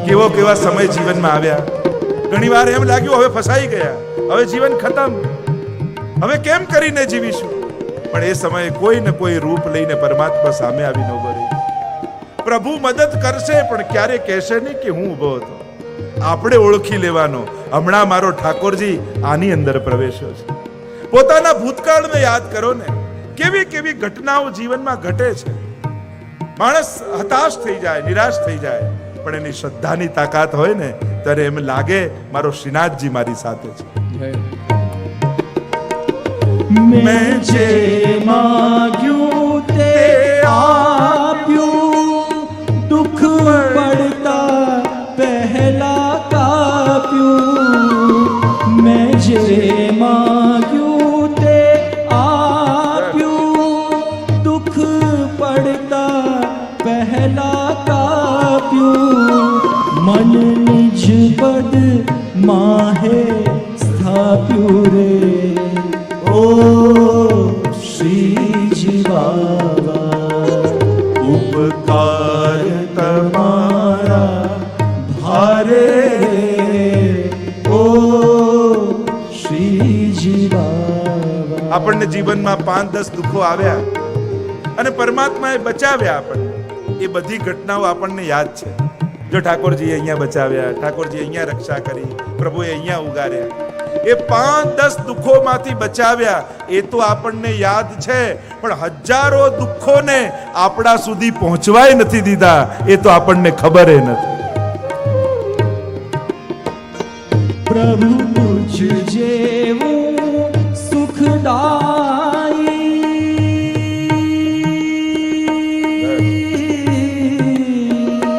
પ્રભુ તુજ જેવું સુખદાયી, તુજ જેવી મન મોટાઈ હે નથી ક્યાંય વિશ્વની માહી રે ઓ શ્રીજી બાવા ઉપકાર તમારા ભારે ઓ શ્રીજી બાવા. શ્રદ્ધાવાન લભતે જ્ઞાનમ તત્પરઃ સંયતેન્દ્રિય જ્ઞાનમ લબ્ધ્વા પરામ શાંતિમ અચિરેણાધિગચ્છતિ. અને જે જ્ઞાનને પામ્યો છે એ જ પરમ શાંતિને પામ્યો છે. જે અશાંત છે, જે અજ્ઞાની છે, એના જીવનમાં દુઃખ આવતા નથી, એના અજ્ઞાનથી એ દુઃખોને ઊભા કરે છે. દુઃખો આવતા નથી હોતા. ઘણીવાર વ્યક્તિઓ દુઃખોને ઊભા કરી લેતા હોય છે એના અજ્ઞાનને કારણે. એમ પરમાત્મા સમજાવતા અનેક પ્રકારથી કોના જીવનમાં અજ્ઞાનને કારણે દુઃખો આવે છે, કોના જીવનમાં સુખ નથી આવતું, એને પણ મહાપ્રભુ ઠાકોરજી ગણાવે છે. જે વિવેકહીન છે, જે અશ્રદ્ધાળુ છે, જે સંશયગ્રસ્ત છે. સંશયગ્રસ્ત જે વ્યક્તિ છે એના જીવનમાં સંશય આત્મા વિનશ્યતિ. ભગવાન કહે છે જે સંશય વાળો છે એનો વિનાશ થાય છે. નાત્ર સંશય એમ ભગવાન કહે છે. શંકા ન કર, શ્રદ્ધા રાખ. કારણ કે શંકાઓનો કોઈ અંત નથી. અને જે શંકાશીલ વ્યક્તિ છે એના જીવનમાં શાંતિનો ઉદય ક્યારેય નહીં થાય. અને શંકા એ બીજા ઉપર જ હોય એમ નહીં, જેને પોતાની જાત ઉપર શંકા હોય ને એ સૌથી વધારે શાંત. પોતાના ઉપરનો વિશ્વાસ, પોતાના ઉપરની શ્રદ્ધા પણ માણસને જીવનમાં અતિ જરૂરી. શું પોતાના પર ભરોસો ખરો? ઘણા તો એટલા કોન્ફિડન્ટ હોય કે મને તો ભગવાન મળે જ નહીં, મારા ઉપર તો કૃપા થાય જ નહીં, અમે તો દોષોથી ભરેલા, અમે તો પાપથી ભરેલા. તો મહાપ્રભુજીની સામે જઈને આવું કહેશો ને તો મહાપ્રભુજી તમને કહેશે કે સુર હોય કાહે ગીગ્યા હતા. જેમ સુરદાસજીને કહ્યું ને, સુર થઈને કેમ રડે છે? કચું ભગવત લીલા ગા, પ્રભુ પર શ્રદ્ધા રાખ, પ્રભુના ગુણગાન કર, તો ગુણોનો વિકાસ થાય. દોષો ગાવાથી ઘણીવાર દોષો દ્રઢ થઈ જાય. માણસ પોતાના દોષોને ઘણીવાર દ્રઢ કરી લે ને પછી એને અફસોસ પણ ન થાય. કોઈ બહુ ક્રોધી હોય ને બધા એને કહે કે આનો સ્વભાવ બહુ ખરાબ, આનો સ્વભાવ બહુ ખરાબ. પછી એને બહુ વાર સાંભળી લીધું ને પછી ગુસ્સો કરે ને પછી પશ્ચાતાપ એ ના થાય, કારણ કે એને થાય કે મારો તો સ્વભાવ ખરાબ જ છે, તમને ખબર જ તો છે. પછી ક્રોધ કરવાનો અફસોસ એ ના થાય, કારણ કે એને સ્વીકારી લીધું. અને એટલા માટે સંશય આત્મા વિનશ્યતિ, શંકાશીલ વ્યક્તિનો નાશ થાય છે. ભરોસો રાખો, દ્રઢઈને ચરણન કેરો ભરોસો. આ ભરોસો માણસને તારે છે. તમારી શ્રદ્ધા, તમારો ભરોસો એક દિવસ ચોક્કસ ઠાકોરજીને તમારી પાસે ખેંચીને લઈ આવશે. સકલ ભુવન મધ્યે નિર્ધનાસ્તેપી ધન્યા. હવે નિર્ધનો પણ ધનવા, કારણ એમની ભક્તિની ડોરથી બંધાઈ પરમાત્મા વૈકુંઠ છોડી ભક્તોના ઝૂંપડામાં આવીને આનંદ કરતો હોય છે. એ આવશે. તમારી અવ્યવસ્થાના જ એક વસ્તુ યાદ રાખો, તમારી ભક્તિ કરવાની અસમર્થતા એ તમારી કૃપા માટેની અયોગ્યતા નથી. શબ્દોને થોડું ધ્યાન આપજો. ઘણીવાર ભક્તિના સાધનો કરવામાં આપણે અસમર્થ હોઈએ. કોઈ સુંદર કીર્તનકાર જેવું આપણે ગાઈ ન શકતા હોઈએ, કોઈના જેવા સારા શૃંગાર આપણને બનાવતા કે ધરતા ના આવડતું હોય, કોઈના જેવા શ્લોકો બોલતા ના આવડતું હોય. આપણે ઘણીવાર ભક્તિના સાધનો કરવામાં અસમર્થ હોઈએ. ઘણીવાર એટલા બધા વ્યસ્ત હોઈએ કે બહુ સમય પણ ન હોય. તો શું એવું છે કે વધારે ટાઈમ જે ભગવાનને આપે એના પર વધારે કૃપા થાય? જે સમય વધારે આપે એ મોટો ભક્ત નહીં, જે જીવનમાં મહત્વ વધારે ભગવાનને આપે એ મોટો ભક્ત છે. નહીં તો 84-252 માં ઘણા એવા વૈષ્ણવ હતા જે મજૂરી કરતા, કામ કરતા, 24 કલાક કામ કરતા, એને સેવા કરવાનો સમય ન રહેતો, છતાંય એમના નામ 84-252 માં છે. ઘણીવાર સાધનોમાં આપણે અસમર્થ હોઈએ જ. બીજા જેવું ગાતા ના, શ્લોક બોલતા ના આવડે, પાઠ કરતા ના આવડે, સામગ્રી એવી સારી બનાવતા ના આવડતી હોય, અસમર્થ છો, પણ કૃપા માટે અયોગ્ય નથી તમે. ઠાકોરજી કહે, તું જેવું બનાવે છે ને મને તો એવું જ ભાવે છે, તું જેવું ગાય છે ને મને તો એવું જ ગમે છે. જો ને આપણે ત્યાં રૂપા પોરિયાનો ને પ્રસંગ આવે છે ને, એવું બેસુરું ગાય, અને ચોકીદારી કરે ઠાકોરજીની. રોજ ફરે મંદિરની બહાર અને પાછા આખો દિવસ પેલા અષ્ટસખાના કીર્તનો સાંભળ્યા હોય ને એટલે જોર જોરથી ગાય, પણ એવું બેસુરું. એટલે ગોવિંદ સ્વામી ખીજાયા અને કહ્યું, અરે આવું બેસુરું ગવાતું હશે, હવેથી ગાતો નહીં ઠાકોરજી આગળ. તો એ દિવસે ગાયું નહીં રાતના. બીજા દિવસે ગુસાઈજી આરતી કરવા માટે આવ્યા અને નવનીતલાલના નેત્રો લાલ લાલ દેખાયા. થયું કે બાબા આપ પોઢ્યા નથી, આપના નેત્રો આવા લાલ કેમ છે? કહ્યું કે આખી રાત મને નીંદ ના આવી. કેમ? આ રૂપાપુરિયાએ ગાયું નહીં ને એટલા માટે. ગુસાઈજીએ પૂછ્યું કે કેમ ગાયું નહીં? કે મને ગોવિંદ સ્વામીએ ના પડી કે તું બહુ બેસુરું ગાય છે એટલે મેં ગાયું નહીં. ઠાકોરજીને આવીને ગુસાઈજીએ કહ્યું કે એ બહુ બેસુરું ગાય છે એટલે ના પાડી એટલે ગાયું નહીં. ત્યારે ઠાકોરજીએ કહ્યું, અચ્છા એ ગાતો તો, હું તો એને વાર્તા સમજીને સાંભળતો હતો. મને એમ થાય કે મને કહાની કે છે અને સાંભળતા સાંભળતા મને નીંદ આવી જાય. આપણા ઠાકોરજી, આપણા પુષ્ટિ પુરુષોત્તમ તો આવા છે.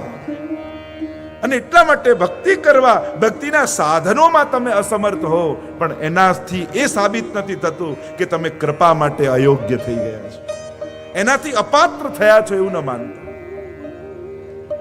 આગળ અનેક પ્રકારથી પ્રભુ સમજાવતા છેલ્લા 42માં શ્લોકમાં આ અધ્યાયને વિરામ આપતા પ્રભુ બોલ્યા, તસ્માત જ્ઞાન સંભૂતમ ઋતસ્થમ જ્ઞાનાસિનાત્મન ચિત્વૈનમ સંશયમ યોગમ આતિષ્ઠોતિષ્ઠ ભારત. હે ભારત, હે ભરતવંશી, તું તારા સંશયને વિવેક રૂપી તલવારથી છેદી નાખ અને આ કર્મયોગમાં સ્થિત થઈ જા, ઊભો થા અને યુદ્ધ માટે કટિબદ્ધ થા. ભક્ત પાસે એક જ તલવાર છે અને એ છે વિવેકની તલવાર. અને વિવેકની તલવારથી સંશયને છેદ. જો મહાપ્રભુજીનો એક ગ્રંથ છે વિવેક ધૈર્યાશય. વિવેક શબ્દ આપણે પ્રાય વ્યવહારના વિવેકને વિવેક માનતા હોય, કે જે વ્યવહારમાં કુશળ હોય એને વિવેકી કહીએ. કે કોઈ જાય તો કે આવો બેસો, બોલવાનો વિવેક, આનો વિવેક. મહાપ્રભુજીએ જે વિવેક ધૈર્યાશયમાં વિવેક બતાવ્યા છે એ કેવલ વ્યવહારના વિવેક નથી, એ ભાવના વિવેક છે, એ શ્રદ્ધાના વિવેક છે, એ સમજણના વિવેક છે, એ ભક્તના વિવેક છે. કે એક ભક્ત જીવન તમારે જીવવું છે, એક વૈષ્ણવી જીવન જીવવું છે, તો તમારા જીવનમાં સમજણનો વિવેક કેવો હોવો જોઈએ, કેવા પ્રકારના વિવેકથી તમારે વિચારવું. આ મનનો વિવેક, વિચારનો વિવેક આપે. જો ઘટનાઓ સારી અને ખરાબ દરેકના જીવનમાં ઘટતી હોય છે, પણ એ ઘટનાઓનું મૂલ્યાંકન એક સાધારણ વ્યક્તિ અને એક વૈષ્ણવ આ બંને જુદી રીતે કરતા હોય છે. બંને જુદી રીતે કરે. એ બે જણા ગાડીમાં જતા હતા અને ગાડી ભટકાઈ, અને ગાડી ભટકાઈ એટલે કે જો ભગવાને મારી જોડે જ આવું કર્યું, અને બીજાએ એમ કહ્યું ઠાકોરજી આટલામાં આપણને બચાવી લીધા. આ વૈષ્ણવનો વિવેક. નિજેચ્છાતઃ કરિષ્યતે. એમ તો 9 પ્રકારના આ વિવેકની વાત કરી છે મહાપ્રભુજીએ.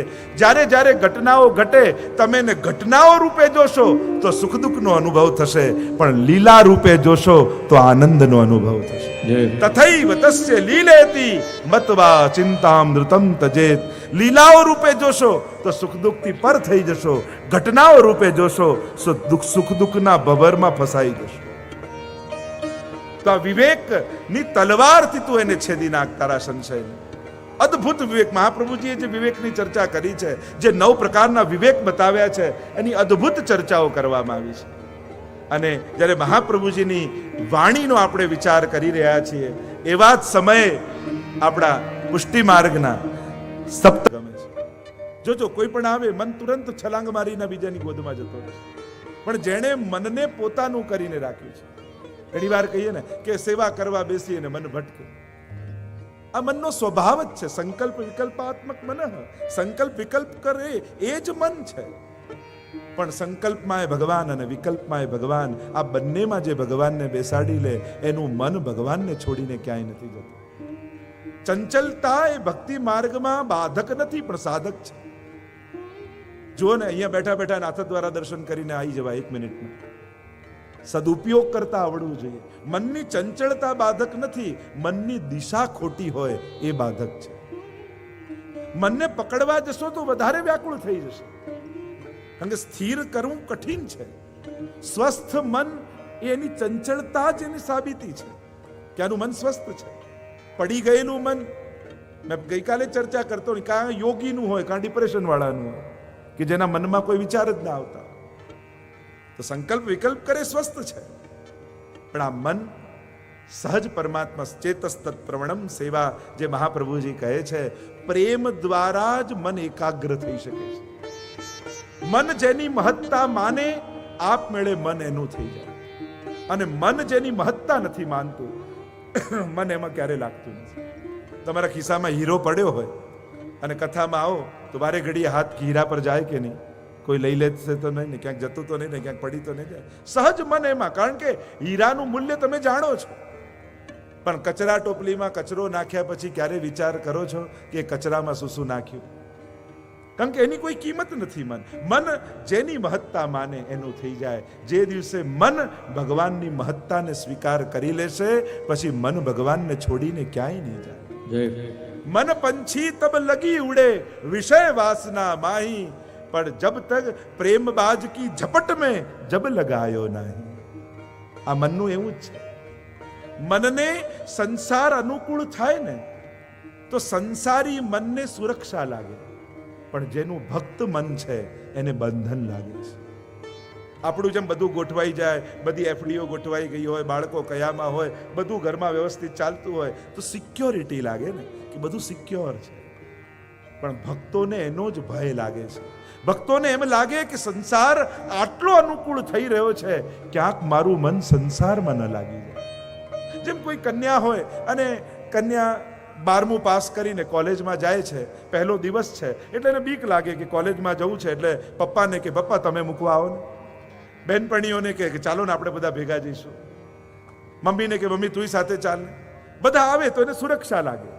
પણ એ જ કોલેજમાં ભણતા ભણતા 1 વર્ષમાં એને કોઈ છોકરા સાથે પ્રેમ થઈ જાય, અને પ્રેમ થઈ ગયો એટલે હવે એને શું થાય? આજે કોલેજ મૂકવા પપ્પા ના આવે તો સારું, આજે મમ્મી ના આવે તો સારું, આજે બહેનપણીઓ ના આવે તો સારું. જે સુરક્ષા લાગતા હતા એ પ્રેમ થયા પછી બધા જ બંધનકારક લાગવા માંડ્યા. કારણ કે જાકો મન લાગ્યો ગોપાલ સો તાહી ઓર कैसे भावेरी, लेकर मीन दूध में राखो जल बिन सचु नहीं पावेरी, जो सुरार न घूमी चलत है पीर न काहू जनावेरी. જેને પ્રેમ થઈ જાય ને એને સંસારની અનુકૂળતાઓ એ બંધન લાગે છે. આ મનનું આવું છે. એને શેમાં સુરક્ષા અને શેમાં પ્રેમ, આ શેમાં બંધન એ સમજાતું જ નથી. અને એટલા માટે આ મનરૂપી વેલને નિયમોની લાકડીમાં બાંધીને રાખો, નહીં તો આ ગમે ત્યાં આડી અવળી જતી રહેશે. કોઈ કુમળી વેલ ઉગી હોય અને કોઈ લાકડી રોપીને બાંધી દે, સાધારણ વ્યક્તિને એમ લાગે કે હમણાં તો વેલ ઉગીને એને બાંધી દીધી. પણ આ લાકડી વેલનું બંધન નથી, પણ એના વિકાસનો આધાર છે. એમ જ મનને જ્યારે નિયમોની લાકડીમાં બાંધો છો, મહાપ્રભુજીને ગુરુની આજ્ઞાની લાકડીમાં બાંધો છો, તો ગુરુની આજ્ઞા એનું બંધન નથી પણ એના વિકાસનો આધાર છે. કે આ લાકડીના ટેકે, આ આજ્ઞાની લાકડીના ટેકે આની ભક્તિની વેલ યોગ્ય દિશાએ વિકાસ પામશે. અને એટલા માટે ઘણીવાર વૈષ્ણવને એવું થાય, આ વાતે વાતે ગુરુની આજ્ઞા લેવા શું જવાનું? પણ આજ્ઞા તમારું બંધન નથી, આજ્ઞા તમારા ભાવની સુરક્ષા છે. અને જ્યારે સુરક્ષા રૂપે આજ્ઞા લેશો ને, ત્યારે આજ્ઞા દ્વારા, કારણ કે તમને આજ્ઞા થઈ રોજ યમનાષ્ટકના પાઠ કરવા, મનનો શું ભરોસો? મનને તો એમ થાય કે આજે 9 કરું ને કાલે રજા પાડું. મનને તો એમ થાય આજે 56 ભોગ ધરું પછી અઠવાડિયું કઈ ના ધરું. મન તો આમ જ છે.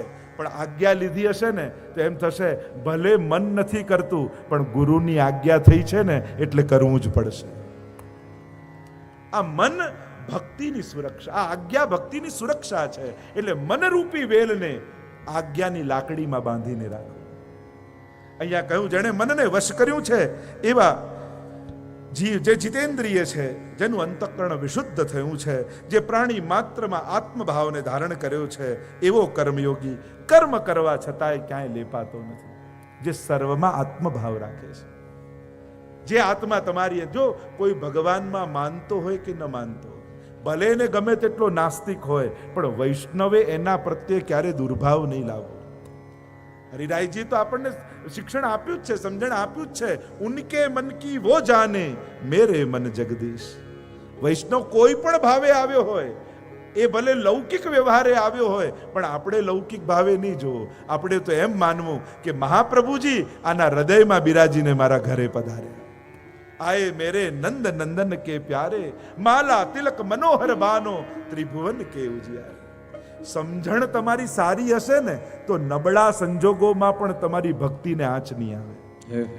પણ સમજણ ખરાબ હશે તો મંદિરમાં દર્શન ખુલ્લા હશે, ઠાકોરજી સામે બેઠા હશે તો એ ઘરનું ચિંતન ચાલ્યા કરશે. સમજણ નબળી હશે ને તો એમ થાય. અને સમજણ સારી હોય તો સંકટના, વિપત્તિના, વિપરીત સંજોગોમાં પણ ઠાકોરજીની કૃપાના દર્શન થયા કરશે. સામે વ્યક્તિ કયો છે, સમજણ સારી હશે તો તમને દુર્ભાવ નહીં થાય. જે સર્વમાં આત્મભાવ રાખે, ઉનકે મન કી વો જાને, એના મનની એ જાણે. આપણી તકલીફ એ છે, સામે જેવો વ્યક્તિ આવે ને એવા આપણે થઈ જઈએ. સામે જો કંજૂસ માણસ મળે તો પેલો કે એ નથી આપતો તો હું શેનો આપું, આપણે કંજૂસ થઈ જઈએ. સામે ક્રોધી આવે તો આપણે ક્રોધી થઈ જઈએ. માણસ પોતાના જેવો રહી શકતો નથી. ગીતા એમ શીખવાડે છે કે જેવા સાથે તેવા નહીં, જેવા સાથે જેવા છીએ એવા રહેવાનું. સાધારણ વ્યક્તિ એમ વિચારે કે જેવા સાથે તેવા, ટીટ ફોર ટેટ. ગીતા એમ કહે જેવા સાથે જેવા છીએ એવા. એ મારા જેવો સારો નથી થતો તો હું એના જેવો ખરાબ કેમ થઈ જાઉં? સદગુણો જ્યાં સુધી આપણા કર્મ બનેલા રહેશે ને ત્યાં સુધી સદગુણોનો પૂરો લાભ આપણે નહીં લઈ શકીએ. સદગુણો આનંદ આપે, સદગુણો શાંતિ આપે. આપણને આપણા સદગુણો ઉદ્વેગ અને અશાંતિ આપે છે. કારણ કે સદગુણો છે પણ સદવિચાર નથી. સદગુણોને કર્મ બનાવીને ન રાખો, સદગુણોને સ્વભાવ બનાવીને. જેમ કોઈ મોંઘું પરફ્યુમ છાંટે અને પરફ્યુમ છાંટે ને નીકળ્યો ઘરની બહાર, એટલામાં સામેથી એનો મિત્ર આવતો દેખાય ને તો એને એમ થાય કે આ સુગંધ એને આવે ને તો સારું, પૂછે તો ખરા કે પરફ્યુમ ક્યાંથી લાવે. મિત્રને એમ થાય કે આને સુગંધ આવે તો સારું, અને ત્યાંથી આગળ નીકળ્યા ને તમારો સૌથી મોટો દુશ્મન તમારી સામેથી આવી રહ્યો છે અને તમે એમ ઈચ્છો કે આ સુગંધ આને ના આવે તો સારું, તો આવું થાય. જેટલી સુગંધ તમારા મિત્રને આવે એટલી જ દુશ્મનને આવે કે નહીં? એમ જ તમારા સદગુણો તમારા વ્યક્તિત્વની સુગંધ બની જશે ને તો જેટલું મિત્રની આગળ વપરાશે એટલું શત્રુની આગળ પણ વપરાશે.